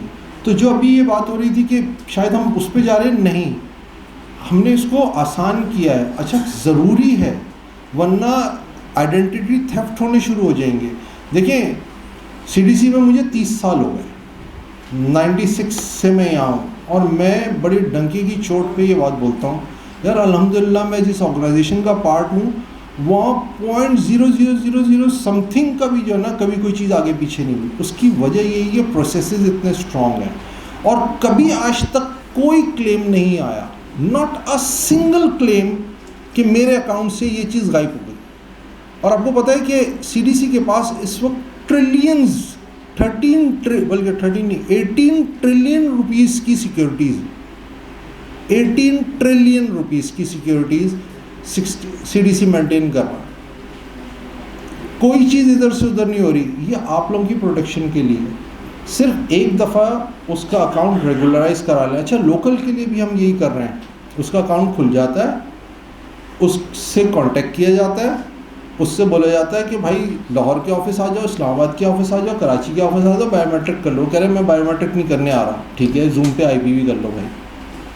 वो जूम पे IPV करता है, चीज़ें देता है ईमेल पे, हम उसका अकाउंट रेगुलराइज करा लेते हैं। रेगुलराइजेशन जो है वो सिर्फ फॉरेनर के केस में नहीं है। जितने अकाउंट खुले या खुल रहे हैं वाया न्यूली इनकॉर्पोरेटेड कंपनीज, उन सब का रेगुलराइजेशन ज़रूरी है। और आज भी बेशुमार फॉरेनर जो खुद आके अपना अकाउंट खुलवाते हैं, वहाँ पे वो ये फॉर्मेलिटीज़ पूरी कर रहे हैं। आज फॉरेन इन्वेस्टमेंट आती है, डोचे के पास भी आती है, सिटी के पास भी आती है, उसका कानून अलग है। मगर अगर वो किसी मार्केट के पास आके किसी के पास अकाउंट खुलवाएगा तो वहाँ पे वो उससे पूछेगा कि सर ये नोटराइज दे दे, ये चीज़ें दे तो दें, पता तो चले। ये वो हमारे मार्केट के अंदर एक कॉन्सेप्ट है कि ये काला गोरा है, मतलब लोकल है मगर है गोरा। तो वो कोई ऐसा तो नहीं है कि मनी लॉन्ड्रिंग का कोई चक्कर है, क्योंकि बहुत सारे AML और ये सारे लॉज बने हैं ना, और वो प्रोटेक्शन के लिए बने हैं। और जब तक हम आप मिलकर वाकई आइडेंटिटीज़ को ये चेक नहीं करेंगे कि ये जेन्युइन है और उसमें सबका जो है ना वो फ़ायदा है, और वाकई इसी आदमी ने ये TO इसी को इशू हुई थी, उसका नंबर भी ख़ास हर अकाउंट से रिलेटेड होता है, कोई उसको TO छाप नहीं सकता कि किसी ने छाप लिए, साइन कॉपी कर लिए, नहीं, वो TO उस अकाउंट के साथ लिंक है। वो सारी उसमें बिल्ड की है ना सिक्योरिटी। इस वजह से फॉरेनर के केस में जो मैं अभी आप लोगों की क्वेरी से समझा कि एक रेगुलराइजेशन इज़ द इशू। बाकी प्रोसेस तो मुझे लगता है, क्योंकि मगर अगर इसके अलावा भी आप लोगों की कोई क्वेरीज है तो definitely we are here to address, and definitely मैं उसको नोट भी करूँगा और मैं जाके अपनी मैनेजमेंट से उसको डिस्कस भी करूँगा। थैंक यू सो मच, आप लोगों ने बहुत देर तक मुझे सुना। जी thank you very much. Farooq Ahmad Bhat साहब ने बहुत अच्छा लेक्चर डिलीवर किया, क्योंकि ये एक नया कंसेप्ट था CDC का। तो इस पूरी स्पीच के अंदर आपने कुछ एब्रीवेशन को देखा होगा, CDC, CDS। मैं रिक्वेस्ट करूंगा शहबाज कादर साहब से, vice president Pakistan tax bar के, वो स्टेज पर तशरीफ़ लाएँ। अब मैं बिला तख़ीर दूसरे स्पीकर जनाब आसिफ मुजफ्फर शेख साहब से रिक्वेस्ट करूंगा कि वो डाइस पर आएँ और अपना लेक्चर जो है अल्टीमेट बेनिफिशियल ओनरशिप के ऊपर डिलीवर करें। और सबसे पहले मैं मुबारकबाद दूंगा लाहौर टैक्स बार एसोसिएशन को कि उन्हें इस सेमिनार को अरेंज कराया, और बहुत ही क्रिटिकल टॉपिक जो कि CDC से रिलेटेड है, डाटा जो बुक एंट्री में जो ट्रांसमिशन है और replacement of physical share by existing company. Farooq साहब ने काफ़ी लेंथ में ये चीज़ें एक्सप्लेन की हैं। इन द मीन टाइम आजकल आप सुन रहे होंगे UBO की बड़ी गहमा गहमी है और SCCP ने काफ़ी नोटिस इशू किए हैं। पाकिस्तान में SCCP ने सबसे पहले 2020 में UBO को इंट्रोड्यूस करवाया था, और आपको मालूम था पाकिस्तान उसका ग्रे लिस्ट में है। और उसके बाद FATF की रिक्वायरमेंट थी, और उनका सबसे बड़ा जो पॉइंट ऑफ कंसर्न था कि आपके पास जितनी भी शेयर होल्डिंग है उसके पीछे रियल बेनिफिशियल ऑनर कौन है, उसकी इंफॉर्मेशन पाकिस्तान के किसी इदारे के पास नहीं थी। तो उस वक़्त SCCP ने UBO रेगुलेशंस जो है वो इंट्रोड्यूस करवाए, UBO के फॉर्म्स इंट्रोड्यूस करवाए। फॉर्म 45 पहले था, फिर उसके बाद चेंज होकर उसका नाम फॉर्म 19 हो गया। लेकिन जो फॉर्म 45 था वो भी एक डिक्लेरेशन पॉइंट ऑफ व्यू था कि आपके पास कितने मेंबर्स हैं, कितने मेंबर्स को आपने नोटिस किए हैं, कितनों ने जवाब दिए हैं, और क्या आप अपने पास UBO रजिस्टर मेंटेन कर रहे हैं, तमाम इंफॉर्मेशन मेंटेन कर रहे हैं। तो ये सिलसिला तकरीबन 4-5 साल तक चलता रहा। उसके बाद FATF ने एज़ यूजुअल डू मोर की रिक्वेस्ट कर दी कि आपके पास जो इंफॉर्मेशन कंपनी मेंटेन कर रही है उसके लिए कोई UBO रजिस्ट्री भी होनी चाहिए। तो उसके लिए SCCP ने फिर जुलाई में एक नोटिफिकेशन किया कि जो इंफॉर्मेशन कंपनी अपने पास मेंटेन कर रही है रिगार्डिंग बेनिफिशियल ओनरशिप की, वो फॉर्म्स के थ्रू वो SCCP को भी ट्रांसमिट करेगी और SCCP बैकएंड पे UBO रजिस्ट्री मेंटेन करेगी कि हर शेयर होल्डर, हर कंपनी के पीछे रियल बेनिफिशियल ओनर कौन है। तो जो ये नोटिफिकेशन जुलाई में हुआ है, उसमें जो रिसेंट अमेंडमेंट्स हैं उसके हवाले से जो हमारी डिजिटल डॉक्यूमेंटेशन या डिजिटल प्रोसेस जो हमने इम्प्लीमेंट किया अपने इजी फाइल सिस्टम में, वो 5 मार्च से इम्प्लीमेंट हो चुका है। और इस सिलसिले में जब हमने अपने रिकॉर्ड निकाला तो पता चला कि तकरीबन 25,000 कंपनीज़ ने फॉर्म 19 सबमिट किए हैं और मोर देन 80 कंपनीज़ जो है नॉन कंप्लाइंट है।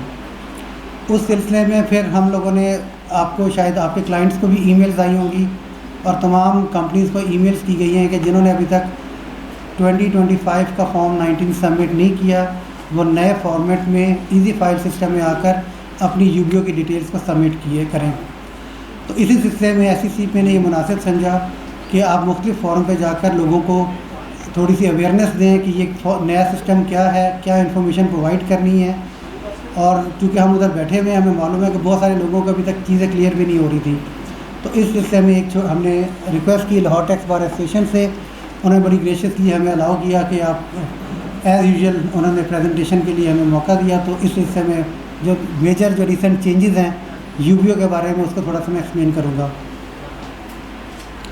सबसे पहले हम सब जानते हैं कि UBO मीन कि आपकी कंपनी में बैकएंड पे कौन नेचुरल पर्सन है जो कि आपकी कंपनी को 25% एंड अबव उसको कंट्रोल कर रहा है। वो कंट्रोल करने के लिए क्या क्राइटेरियाज हैं? शेयर होल्डिंग उसके पास है, उसके पास वोटिंग राइट्स है, या उसके पास ये दोनों चीज़ों के अलावा इफ़ेक्टिव कंट्रोल है। अगर कोई बंदा ऐसा जो कि 25% कंट्रोल अपने पास रखता है कंपनी का, तो वो उस कंपनी का UBO रहता है। कैसे आइडेंटिफाई करेंगे कि ये बंदा जो है UBO है? पहली जो क्राइटेरिया है डेट इज़ ओनरशिप टाइटल, कि क्या उसके पास 25% शेयर होल्डिंग है। अगर एक शेयर होल्डर के पास 25% शेयर होल्डिंग है तो वो उस कंपनी का UBO है। क्या उसके पास 25% वोटिंग राइट्स है? इवन देन अगर उसके पास शेयर होल्डिंग नहीं है लेकिन किसी भी कंपनी की मीटिंग में वो 25% and above voting rights exercise कर सकता है, तो then he would be regarded as UBO। तीसरा, उसके पास इफेक्टिव कंट्रोल, कि उसके क्लोज रिलेटिव उस कंपनी में हैं जो शेयर होल्डिंग ओन कर रहे हैं और उनके बिहाफ पे वो डिसीजन कर रहे हैं, या कोई एग्रीमेंट हुआ हुआ है शेयर होल्डर का उसके साथ कि शेयर होल्डर तो कोई और हैं लेकिन उसके साथ उनका शेयर होल्डर एग्रीमेंट हुआ हुआ है जिसकी बेस पर पीछे डिसीजंस वो कर रहा है, या कोई फैमिली कनेक्शन है उसकी वजह से वो बंदा एक्टिवली तो उस कंपनी में नहीं है लेकिन उस कंपनी के तमाम डिसीजंस को अगर 25% उसके पास पावर है तो वो कंट्रोल कर रहा है। और अगर ऐसी सिचुएशन आ जाती है कि जहाँ पे किसी के पास कोई शेयर होल्डिंग नहीं है लेकिन उन सब के पीछे जो मेन बंदा डिसीजन कर रहा है वो चीफ एग्जीक्यूटिव है या चीफ ऑपरेटिंग ऑफिसर है, तो सीनियर मैनेजमेंट अप्रोच के तहत वो बंदा आपका UBO डिक्लेयर होगा। एक छोटी सी एग्जांपल है कि एक कंपनी है, कंपनी 1, इसमें एक पर्सन है। अब ये पर्सन जो है वो डायरेक्टली शेयर होल्डिंग रखता है कंपनी 1 में 25% एंड अबव, तो ये बंदा जो है इस कंपनी का UBO हो जाएगा। अगर यही कंपनी जिसमें ये शेयर होल्डर है और वो कंपनी 2 में भी शेयर होल्डिंग रखती है और उसकी इनडायरेक्ट शेयर होल्डिंग उस बंदे की 25% से ज़्यादा बन जाती है, तो वो बंदा भी कंपनी 2 का इनडायरेक्ट UBO बन जाएगा। यानी पहले में अगर उसके पास 70% शेयर होल्डिंग है, 25% से अबव है, तो वो उसका UBO बन गया। अब इस कंपनी 1 की आगे 70% शेयर होल्डिंग है कंपनी 2 में, तो 70% इंटू 70% 49% बन गया। तो पर्सन 1 जो है, मैं रिक्वेस्ट करूंगा चौधरी कमरुज़्ज़मान साहब, president Lahore tax bar, farmer president Lahore tax बार, general secretary, farmer general secretary Pakistan tax bar के उसके, तो वो उस बंदे के पास एक कंपनी में 70% है और उस कंपनी की अगली कंपनी में 70% है, तो वो बंदा इनडायरेक्टली 49% शेयर होल्ड कर रहा है कंपनी 2 में, तो वो कंपनी 2 में भी इनडायरेक्ट UBO बन गया। एक और एग्जांपल हमने इसमें डाली है कि अगर एक कंपनी ए है, उसमें 2 शेयर होल्डर हैं, कंपनी बी और एक मिस्टर खान। मिस्टर खान की 75% शेयर होल्डिंग है कंपनी ए में, और कंपनी बी जो शेयर होल्डर है वो कंपनी ए में शेयर होल्डर है 25% का। अब हमारी जो डेफिनेशन है वो कहता है कि नेचुरल पर्सन होना चाहिए। अब कंपनी बी को जो ओन कर रहा है वो मिसेस दाऊद और मिस्टर रज़ा ओन कर रहे हैं, और वो अगर 50-50% के हैं तो इसका मतलब है कि कंपनी ए में उनकी 12.5% शेयर होल्डिंग होगी, तो वो थ्रेश होल्ड से नीचे हो गए। तो इस कंपनी में आपका सिर्फ कौन सा यूबीओ रह गया, एक, वो होगा मिस्टर खान। एक और एग्जांपल है कि कंपनी वाई है और उसमें 5 शेयर होल्डर है, मिस्टर ई, कंपनी ए, बी, सी, डी। अब ये पांचों शेयर होल्डर्स के पास 20% शेयर होल्डिंग है, और डी के आगे मिस्टर डी नेचुरल पर्सन है, कंपनी सी जो है मिस्टर सी वो नेचुरल पर्सन है। तो इन दोनों के पास 20% शेयर होल्डिंग है। इसका मतलब है यूबीओ के थ्रेश होल्ड को मीट नहीं करते। लेकिन कंपनी ए और कंपनी बी को एक sole owner mister Khan own कर रहा है, तो इसका मतलब है ए और बी को 100% ओन कर रहा है, और वो उसके पास आगे 20% उधर और 20% उसके पास, तो टोटल 40% उसके पास शेयर होल्डिंग होगी। तो उसने उस थ्रेश होल्ड से ज़्यादा चल गया, तो कंपनी वाई का जो आपका यूबीओ कौन बना, मिस्टर खान बन गया। तो ये लेयरिंग के साथ भी हम इसको डिटरमिन करते हैं। एक और एग्जांपल है कि अगर आपका कोई एग्रीमेंट हुआ है, मिसेस दाऊद और मिस्टर खान शेयर होल्डर्स नहीं हैं कंपनी के, लेकिन शेयर होल्डर के साथ इनका एग्रीमेंट हुआ है। मिसेस दाऊद जो है उनके पास वोटिंग राइट्स हैं 50%, वो किसी भी मीटिंग में जाके 50% राइट्स इंजॉय कर सकते हैं। मिस्टर खान के पास इफेक्टिव कंट्रोल है, तो ये दोनों जो हैं चूँकि 50% और 50% के इफेक्टिव कंट्रोल रख रहे हैं, एक वोटिंग राइट्स के थ्रू और एक इफेक्टिव कंट्रोल के साथ, तो ये दोनों जो हैं इस कंपनी के यूबीओ बन जाएंगे। अब हम आते हैं कि हमारे रेगुलेशन क्या कहते हैं कि कंपनी की इस वक्त क्या रिस्पॉन्सिबिलिटी है कि उसने यूबीओ की इंफॉर्मेशन को कैसे मेंटेन करना है। सबसे पहले तो कंपनी जब भी एनुअल जनरल मीटिंग करनी है उससे पहले फॉर्म 16 सबमिट करना है अपने तमाम मेंबर्स को, कि वो कंफर्म करें कि जो शेयर होल्डिंग आपके पास है उसके बैकएंड पे क्या आप खुद उसके ओनर हैं या उसको कोई और कंट्रोल कर रहे हैं। तो अदर दैन लिस्टेड कंपनी आपने तमाम कंपनीज के शेयर होल्डर्स को नोटिस करना है। अगर 7 मेंबर है तो 7 करने हैं, 3 है 3 करने हैं, सिंगल मेंबर कंपनी है तो उसने एक बंदे को करना है। और लिस्टेड कंपनी में कहा है कि लिस्टेड कंपनी में जो कि थाउजेंड्स में शेयर होल्डर्स होते हैं, तो वो शेयर होल्डर्स जो 5% एंड अबव वोटिंग राइट्स या शेयर होल्डिंग रखते हैं तो सिर्फ उन्हीं को नोटिस करना है। तो कंपनी ने सबसे पहले फॉर्म 16 में नोटिस करना है और इन्फॉर्मेशन कॉल करनी है फ्रॉम देयर मेंबर्स। और जो मेंबर्स को नोटिस गए हैं उन्होंने with in 14 days from the receipt of form 16 form 17 में अपना डिक्लेरेशन देना है कि मैं खुद यूबीओ हूँ, या मैंने किसी और के बिहाफ पे रखा हुआ है, या मैंने पीछे किसी का एग्रीमेंट किया हुआ मिस्टर एक्स मेरा यूबीओ है। तो वो उसने फॉर्म 17 में उस नोटिस के 14 दिन के अंदर कंपनी को इंटीमेट करना है। और ड्यूरिंग द ईयर भी अगर कोई बंदा कोई मेंबर बन जाता है 25% से ऊपर, तो उससे भी कंपनी को फॉर्म 17 में इन्फॉर्म करना है इमीडिएटली कि मैं इसका यूबीओ हूँ। और ड्यूरिंग द ईयर अगर आपके एग्जिस्टिंग मेंबर्स में भी अगर कोई चेंज आती है, उसके पर्टिकुलर्स में कोई चेंज आती है, शेयर होल्डिंग में चेंज आती है, उसका यूबीओ चेंज होता है, तो उसने फॉर्म 18 में कंपनी को इंटीमेट करना है। तो 16 में मेंबर्स के पास आप नोटिस कर रहे हैं, 17 और 18 में मेंबर से इंफॉर्मेशन कंपनी के पास आ रही है।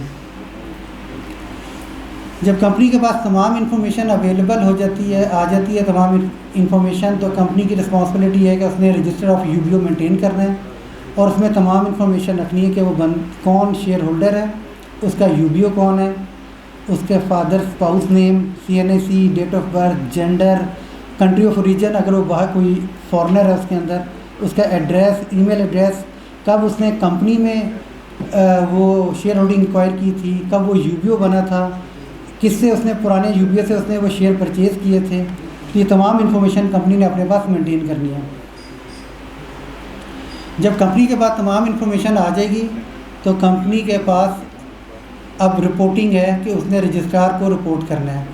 अगर तो ड्यूरिंग द ईयर कोई चेंज आई है कंपनी के पास, तो वो उसने with in 15 days from the receipt of information registrar के पास फॉर्म 19 में ड्यूरिंग द ईयर चेंज का बता देना है, और हर साल उसने एनुअल रिटर्न के साथ अपनी तमाम यूबीओ की डिटेल हर साल सबमिट करनी है एनुअल बेसिस पे।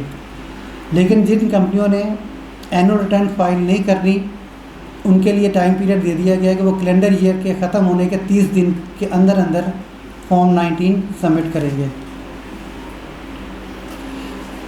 पहले तो आपने सिर्फ फॉर्म 19 सबमिट करना था। अब जो लेटेस्ट जो अमेंडमेंट्स आई हैं उसमें फॉर्म 1 जो कि आपकी लोकल इनकॉर्पोरेशन की एप्लीकेशन है, फॉर्म 2 जो फॉरेन कंपनी की रजिस्ट्रेशन की एप्लीकेशन है, और फॉर्म 19 उसके अंदर डिटेल में हमने इंफॉर्मेशन डाल दी है कि जो इन्फॉर्मेशन रजिस्टर में कंपनी मेंटेन कर रही है वही इन्फॉर्मेशन आपने फॉर्म 1, 2 और 19 के थ्रू रजिस्ट्रार को रिपोर्ट करनी है। और ये रिक्वायरमेंट 30 जून 2025 से एप्लीकेबल हो गई थी, लेकिन चूँकि सिस्टम में ये डेवलप हुआ था मार्च में जाके, तो जो लोग पहले 25 की सबमिट कर चुके हैं अपनी फॉर्म 19 वो 26 की एनुअल रिटर्न के साथ जमा कराएंगे, और जिन्होंने अभी तक 25 नहीं कराए हुए वो नई रिटर्न में हमारे पास जमा करा दें, और एज अर्लीस्ट जमा करा दें, क्योंकि मई के मंथ में फिर नई प्रोसीडिंग स्टार्ट हो जाएगी, एडजुडिकेशन प्रोसीडिंग उनकी। ये फॉर्म 1 में हमने 2 टेबल ऐड किए हैं। पहले फॉर्म 1 का जो आपका जो पहले जो फॉर्मेट था उसमें एंड पे हमने ये 2 टेबल ऐड कर दिए। यूबीओ की इन्फॉर्मेशन है, और अगर उस यूबीओ की इन्फॉर्मेशन में जो यूबीओ है वो इनडायरेक्ट कंट्रोल के थ्रू आ रहा है तो फिर सेकंड टेबल भी एप्लीकेबल हो जाता है, उसमें इन्फॉर्मेशन आ जाती है। ये आगे मैं इसका प्रोसेस आपको स्टेप बाय स्टेप बता देता हूँ। इसी तरह ये फॉर्म 2 जो फॉरेन कंपनी की इनकॉर्पोरेशन के लिए है उसके लिए 2 टेबल्स आ गए, और फॉर्म 19 जो रेगुलरली आपने एनुअली बेसिस पे डिक्लेरेशन ऑफ कंप्लाइंस सबमिट करानी है उसमें ये 2 टेबल्स है। ये सिमिलर मोस्ट सेम है। अब जो हमारा प्रोसेस है कि इनकॉर्पोरेशन में आपने अगर इजी फाइल में गए हैं तो आपने वो इन्फॉर्मेशन कैसे फिलअप करनी है, तो वो थोड़ा सा मैं आपको डेमो उसका दे देता हूँ। आप इजी फाइल में एंटर होके स्टार्ट कंपनी को क्लिक करेंगे, आपके पास मेन विंडो आ जाएगी। आपने सिमिलरली तमाम इन्फॉर्मेशन प्रपोज क्लेम करना है, आपने एप्लीकेंट की इन्फॉर्मेशन डालनी है, ऑब्जेक्ट्स डालने हैं, कंपनी की इन्फॉर्मेशन डालनी है, डिटेल ऑफ स्टेक होल्डर डालने हैं। ये बिल्कुल सिमिलर प्रोसेस है आपका। ये आपने स्टेक होल्डर तक अपना प्रोसेस बिल्कुल सेम है। जब आपने स्टेक होल्डर डाल दिए, सब्सक्राइबर्स आपने डाल दिए, तो ये आपके पास एंड पे लास्ट कॉलम पे ये ऐड का बटन आ जाता है यूबीओ के लिए। अब आपने हर शेयर होल्डर के अगेंस्ट यूबीओ को ऐड करना है। जब आप इस बटन को क्लिक करेंगे तो आपके पास विंडो आ जाएगी। वो उस बंदे से पूछेगा कि जो आप शेयर होल्डर हैं क्या आप खुद ही हैं या आपके पीछे बैकएंड पे कोई और बंदा है। अगर तो आप लिखेंगे येस, तो जितनी इन्फॉर्मेशन आपकी पहले फीड हुई है वो ऑटोमेटिकली आ जाएगी। अगर उस कोई और होगा तो उसकी इन्फॉर्मेशन आपने सारी फीड करनी होगी। उसका CNIC नंबर डालना है, CNIC के जितने भी particular date of issue, date of expiry, date of birth, gender, वो सारे डाल के नादरा से वेरिफिकेशन होगी उसकी। फिर आप यूबीओ की डिटेल बताएंगे कि वो आपका यूबीओ कौन है। अगर कोई अदर देन बंदा ए की कहता है मेरा बी है तो बी का नाम आ जाएगा, उसके फादर का नेम, नेशनैलिटी, एड्रेस, उसका यूजुअल रेजिडेंशियल एड्रेस आ जाएगा। और फिर आखिर में जाके यहाँ पे ये इस जगह पे वो आपसे पूछता है कि आप जो इसके यूबीओ बन रहे हैं क्या आप डायरेक्ट यूबीओ आप हैं या आप किसी लेयरिंग के थ्रू, किसी कंपनी के थ्रू आप इसके यूबीओ बन रहे हैं। तो अगर आप कहेंगे येस तो फिर आपको डिटेल देनी पड़ेगी कि आप किस बॉडी कॉर्पोरेट के थ्रू आप यूबीओ बन रहे हैं। अगर आप कहेंगे नो तो आपका यहाँ पे ये पेज आपकी इन्फॉर्मेशन कंप्लीट हो जाएगी, आप डन करेंगे, फिर आप नेक्स्ट यूबीओ के नेक्स्ट सब्सक्राइबर की इन्फॉर्मेशन प्रोवाइड करेंगे। यहाँ पे आपने हर सब्सक्राइबर की इन्फॉर्मेशन प्रोवाइड कर रही है, क्योंकि मुझे रोज़ कई फ़ोन आते हैं कि हम सिर्फ 25% से ऊपर जो शेयर होल्डर है उसको ऐड कर रहे हैं, सिस्टम आगे नहीं चल रहा।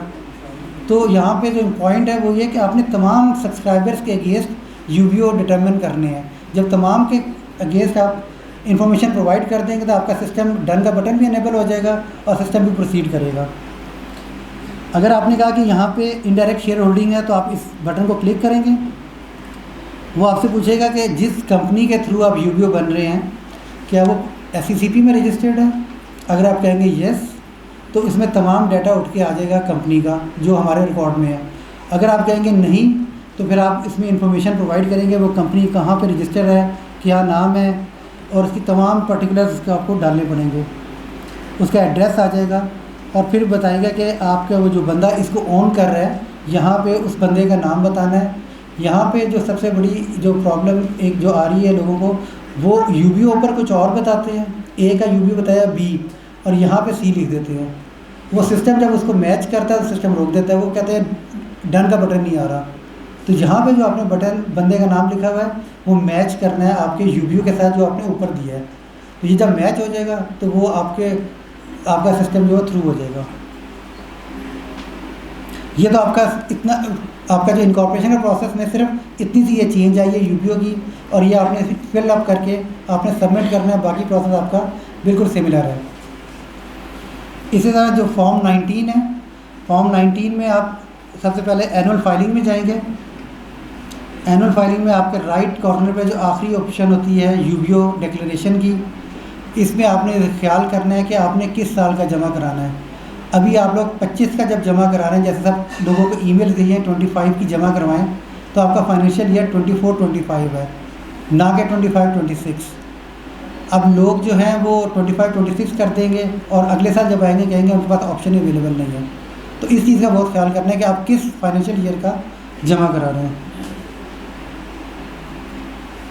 जब आपने 2025 से 24-25 को कलेक्ट किया तो उसके बाद आपसे वो क्वेश्चन पूछेगा कि आपने कितने नोटिस किए हैं, कितने के जवाब आए हैं और कितने ने जवाब नहीं दिए। ये सिस्टम में आप जब इंफॉर्मेशन डालेंगे तो ये ऑटो पॉपुलेट होती जाएगी चीज़ें। जब आप आगे फर्दर प्रोसीड करेंगे तो आपके तमाम शेयर होल्डर के अगेंस्ट ये ऐड यूबीओ का बटन आ रहा होगा। वो कंपनीज जो फॉर्म 19 सबमिट करा रही होंगी उनके तमाम शेयर होल्डर के अगेंस्ट ये यूबीओ का बटन आ रहा होगा। इसमें काइंडली एक चीज़ ख्याल रखिएगा कि अगर आपकी शेयर होल्डिंग यहाँ पे कंप्लीट नहीं है तो इसको सबमिट करने से पहले आप सीआरओ से कांटेक्ट करके अपना डाटा अपडेट करवा लें। उसके बाद फिर आपकी इन्फॉर्मेशन आपने फिलअप करनी है। आप ऐड यूबीओ का बटन करेंगे, वो आपसे वही क्वेश्चन करेगा जो इनकॉर्पोरेशन में था कि आप खुद यूबीओ है या कोई और है। अगर आप जो भी इन्फॉर्मेशन देंगे वही इन्फॉर्मेशन जो आपने फॉर्म 1 में जैसे दे रहे थे, यहाँ पे भी आपने यूबीओ की तमाम इन्फॉर्मेशन देनी है। उसका एड्रेस देना है, उसके फादर नेम देना है, नेशनलिटी देनी है, कंट्री ऑफ ओरिजिन देना है, और वो आपसे आकर फिर दोबारा पूछेगा क्या ये आपकी जो शेयर होल्डिंग है यूबीओ आप बन रहे हैं वो डायरेक्ट बन रहे हैं या कि इनडायरेक्ट शेयर होल्डिंग के थ्रू बन रहे हैं। अगर इनडायरेक्ट शुरू के थ्रू है तो आपको कंपनी की इन्फॉर्मेशन प्रोवाइड करनी है, जैसे आपने फॉर्म 1 में प्रोवाइड की है उसको प्रोवाइड करेंगे और वो आपको तमाम डिटेल डालनी पड़ेगी कि पाकिस्तान SECP पर रजिस्टर्ड है या ऐसी एंटिटी है जो कि SECP रजिस्टर्ड नहीं है, तो उसकी तमाम डिटेल देनी पड़ेगी। तमाम इन्फॉर्मेशन जब तमाम फील्ड फिलअप हो जाएंगी तो आपके बटन जो है वो इनेबल हो जाएगा। तो ये सारी इन्फॉर्मेशन आपकी यहाँ पे कंप्लीट हो जाएगी। तो इस तरह फॉर्म 19 भी सबमिट कर देंगे। पहले फॉर्म 19 में सिर्फ पहला पोर्शन था आपका यहाँ पे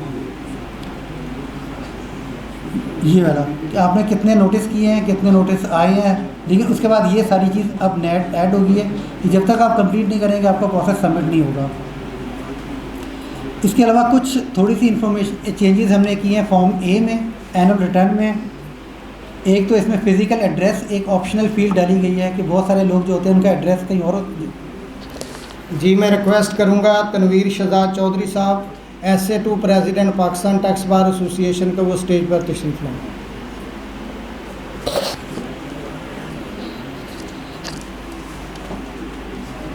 अच्छा, कुछ मैं आपको बता रहा था कि कुछ जो फील्ड्स हैं फॉर्म A में, फॉर्म 9 में और फॉर्म 3 में कुछ एडिशनल फील्ड्स हैं जो कि लोग जो हैं अभी जब डॉक्यूमेंट सबमिट कर रहे हैं तो उन फील्ड्स को छोड़ देते हैं।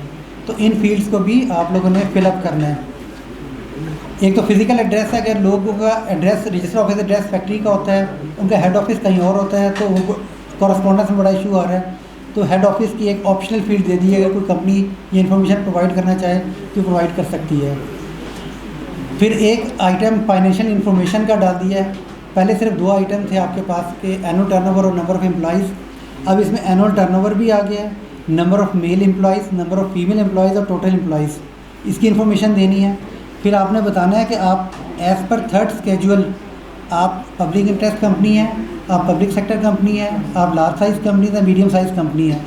आपने जो इन्फॉर्मेशन यहाँ पे प्रोवाइड की है, क्योंकि 3 क्राइटेरिया हैं, कैपिटल, एनुअल टर्नओवर और नंबर ऑफ एम्प्लॉइज़, इसके बेस पे सिस्टम ऑटोमेटिकली आपको कैटेगराइज कर देगा कि 3rd शेड्यूल के मुताबिक आपकी कंपनी किस कैटेगरी में आती है।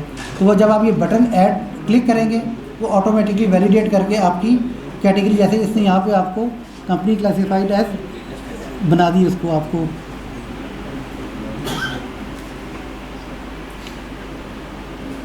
पब्लिक सेक्टर कंपनी उसने डिक्लेयर कर दिया आपको। उसके बाद नीचे आपके पास एक एडिशनल जो फील्ड है कि वो पूछता है कि आपका जो आप अगर मैन्युफैक्चरिंग में है या नॉन मैन्युफैक्चरिंग है, या आपके जो दोनों हैं, आप मैन्युफैक्चरिंग और नॉन मैन्युफैक्चरिंग दोनों बेसिस कर रहे हैं, तो इसमें से भी एक चीज़ को आपको सिलेक्ट करना है। ये 3-4 फील्ड जो हैं वो ऐड हुई हैं फॉर्म ए में। इस तरह फॉर्म 9 में और फॉर्म ए में और फॉर्म 3 में हमने 3-4 फील्ड्स ऐड की हैं कि तमाम डायरेक्टर और शेयर होल्डर जो हैं उनकी डेट ऑफ इशू डालनी है आपने, उनके CNIC की date of issue, date of expiry, gender, और पहले एक एड्रेस होता था, अब उस एड्रेस को 2 हिस्सों में कन्वर्ट कर दिया कि आपका usual residential address as per CNIC क्या है और अदर देन CNIC क्या है, अगर आप कॉरेस्पॉन्डेंस एड्रेस देना चाहते हैं। तो ये 4 चीज़ें जो हैं वो हमने फॉर्म 9 में, फॉर्म 3 में दी हैं। बहुत सारी कंपनी जो है उसको सबमिट किए, फिलअप किए बगैर सबमिट कर रहे हैं, वो बार बार ऑब्जेक्शन में जा रहा है। तो आप अपने तमाम क्लाइंट्स को ये ब्रीफ करें कि ये इन्फॉर्मेशन प्रोवाइड करें ताकि डॉक्यूमेंट आपका 1 गो में ही एक्सेप्ट हो सके। ये एड्रेस है आपका एज पर CNIC और यूजुअल रेजिडेंशियल एड्रेस जो मैंने आपको बताया, ये 2 डिफरेंट चीज़ें अब इसमें ऐड कर दी गई हैं। अगर आपका एड्रेस रेजिडेंशियल एड्रेस CNIC के मुताबिक है तो आपको उसको देने की ज़रूरत नहीं है, वो आप सिर्फ CNIC वाले को ही क्लिक करें तो वो आगे उसमें ऑटो पॉपुलेट हो जाएगा। ये सारी आपकी UBO की मेजर चेंजेस हैं जो अभी रिसेंटली जुलाई में जो हमने नोटिफिकेशन किया है, और उसके सिस्टम में जो इम्प्लीमेंटेशन है उसको मैंने थोड़ा सा आपको ब्रीफ कर दिया है। Thank you very much. तो ख्याल है कि जितनी गुफ्तगू हो चुकी है, मेरे पास सिर्फ चंद वर्ड ही हैं कि मैं इतनी लाहौर टैक्स बार की मैनेजमेंट है, प्रेसिडेंट साहब हैं, चौधरी साहब हैं, बाकी शहबाज साहब, बाकी तमाम लोग जो मेरे साथ बैठे हुए हैं, और ख़ास तौर पे जो लोग यहाँ पर आए हैं, अटेंड किया है, मौजूद मेंबर्स, उन सब का शुक्रिया अदा करता हूँ कि जी जितना हमें वेरी शॉर्ट टाइम में जो है ना इन्होंने हमें मौका दिया, और हमने यहाँ पर जो भी एक छोटी सी काविश की कि CDC के हवाले से और UBO के हवाले से आपको जितनी इन्फॉर्मेशन है वो प्रोवाइड कर दें। बाकी ये था, अभी मेरी बात हो रही थी साकिब साहब से कि ये बेसिकली ना कंटिन्यूस फीचर होता है CPD किसी भी प्रोफेशनल इदारे में, कि जो जैसे चीज़ें आती हैं हम इसको कंटिन्यू रखते हैं। ये जो सेशंस हैं, चाहे वो UBO पर है या CDC के हवाले से हैं, ये परमानेंट फ़ीचर होना चाहिए, हैं भी। और इंशाल्लाह विद इन अ मंथ हम 1-2 सेशन मज़ीद करेंगे, चाहे हमें CRO लाहौर में अरेंज करने हो या टैक्स बार में हमें दोबारा मौका दें। बाकी आप लोगों का बहुत बहुत शुक्रिया, ठीक है। और मेरे ख्याल आई थिंक इट्स ओके, अब काफ़ी एनफ हो गया है तो इसको हम क्लोज करते हैं। Thank you. बहुत मेहरबानी शहबाज साहब। मैं रिक्वेस्ट करूँगा former president Lahore tax bar, former general secretary Pakistan tax bar Chaudhry Qamar Usman साहब से कि वो आएँ और अपने ख्यालात का इजहार। बिस्मिल्लाहिर्रहमानिर्रहीम। Cabinet Lahore tax bar association और आज के हमारे मेहमान बिलखुसूस जो इस्लामाबाद से, कराची से तशरीफ़ लाए हैं, शहबाज सरवर साहब को तो हम अपना हिस्सा समझते हैं। और एक जो मुझे सारी चीज़ों में सदर साहब ने बड़ी अच्छी बात की कि हमें पेशेंस का मुजाहरा करना चाहिए, बिल्कुल ठीक है। लेकिन शहबाज साहब कुछ जगह जो डिले आता है ना उसको थोड़ा सा कंसिडर करें। कुछ लोग आपके पास 12 चक्कर लगाते हैं, ख़ास तौर पे जहाँ कोई दोस्त स्टाफ आपका छुट्टी पे हो तो वहाँ आपके पास अल्टरनेट अरेंजमेंट्स नहीं होते, तो वहाँ एक डॉक्यूमेंट लेने के लिए बाज़ दफ़ा महीनों लग जाते हैं। तो इसको ज़रूर कंसिडर करें। जितनी भी काम की कंस्ट्रेंट है, अगर आपके पास स्टाफ कम है तो मेरा ख्याल है कि हमें लिखना चाहिए कि आपको स्टाफ दें, क्योंकि लाहौर का ये अलमिया रहा है कि आपको SECP में एक अरसे से ही स्टाफ का इशू आ रहा है, वर्क बर्डन बहुत ज़्यादा है। तो ये आप जो चेयरमैन साहब हैं उनके साथ डिस्कस करें। और ये जो एक आम शख्स की परेशानी है, क्योंकि रेगुलेटर ऐप है, आपका काम फैसिलिटेशन करना है, तो जहाँ स्टाफ की कमी है वो भी आपने दूर करनी है। हमें कहते हैं बार लेवल से, हम कोई उनको कहते हैं तो आपकी असिस्टेंस के लिए उनको ख़त लिख देते हैं। लेकिन इस इशू को मेरा ख़्याल है हमें देखते 2-3 साल का अरसा गुजर गया है, इसको मेरा ख़्याल है हमें रिज़ॉल्व करना चाहिए। और अल्टीमेटली हमें ये सोचना चाहिए कि मेरा एक बार का जो मेंबर जाता है उसका वक्त कितना कीमती है। वो अगर एक ही काम के लिए 4 चक्कर लगाता है तो उसकी जो कॉस्ट है काम की, और आज के दौर में एक शख्स अगर उठ के आता है तो वो कितनी बड़ी कॉस्ट है। यानी और जहाँ कहीं आपके कुछ लोग वर्क फ्रॉम होम करते हैं वहाँ ये प्रॉब्लम आती है कि चाहे वो सर्टिफाइड कॉपी का डिक्लेरेशन हो, चाहे कोई डॉक्यूमेंट सबमिट किया उसकी सर्टिफिकेशन का इशू हो, कोई उसकी चेंज ऑफ पार्टिकुलर का इशू हो, तो वहाँ पे इस वक्त एक बड़ी मुश्किल पेश आती है। आज गिला करने का मूड तो नहीं था, लेकिन ये कुछ लोगों की हमारी आवाज़ है, ये मेरे बार मेंबर की आवाज़ है कि ये हमारा एक जो मुश्किल आती है इसका थोड़ा सा को अजाला करें। इसके लिए चाहे आप कोई स्पेशल डेस्क बनाएं वहाँ पे, या एक डेडिकेटेड ऑफिसर हमें दें, ताकि ये जब भी कोई इशू आए तो उसको रिजॉल्व करें।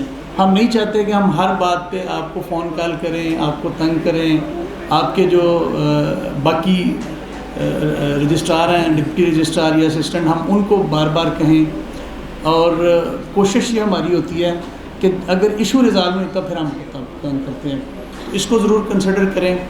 बाकी आपका बहुत शुक्रिया, मेरा ख़्याल है ये नीड ऑफ़ टाइम था, और जैसा कि सदर साहब ने कहा कि हमें एक शायद सेशन की और ज़रूरत पड़ेगी इसमें, तो वो ये आगे मई में जाके थोड़ा सा उसको ज़रूर देख लें, और उसको एक सेशन मेरा ख्याल है बनता है। जो आज सवाल जवाब आता है उससे मुझे अंदाज़ा हुआ है। थैंक यू वेरी मच, आपका बहुत शुक्रिया सर। आप फ़ारूक साहब तशरीफ़ लाए, आसिफ साहब तो खैर अब वो कहते हैं ना प्राय देश के हो गए हैं, तो इनका बहुत शुक्रिया कि ही ट्रैवल अलॉन्ग इस्लामाबाद तो तशरीफ़ लाए। मैडम आपका शुक्रिया, थैंक यू वेरी मच। जी बहुत मेहरबानी सदर साहब। जैसे सदर साहब ने कहा कि हम यहाँ पे डेस्क जो है वो बनाएंगे, और उन्होंने लाहौर बार के मेंबरान को जो है वो CDC और UBO के ऊपर एक लेक्चर डिलीवर किया। तो अब मैं रिक्वेस्ट करूँगा प्रेसिडेंट लाहौर टैक्स बार और farmer president Lahore tax bar, former general secretary Lahore tax बार का वो हमारे मेहमानान गिरामी को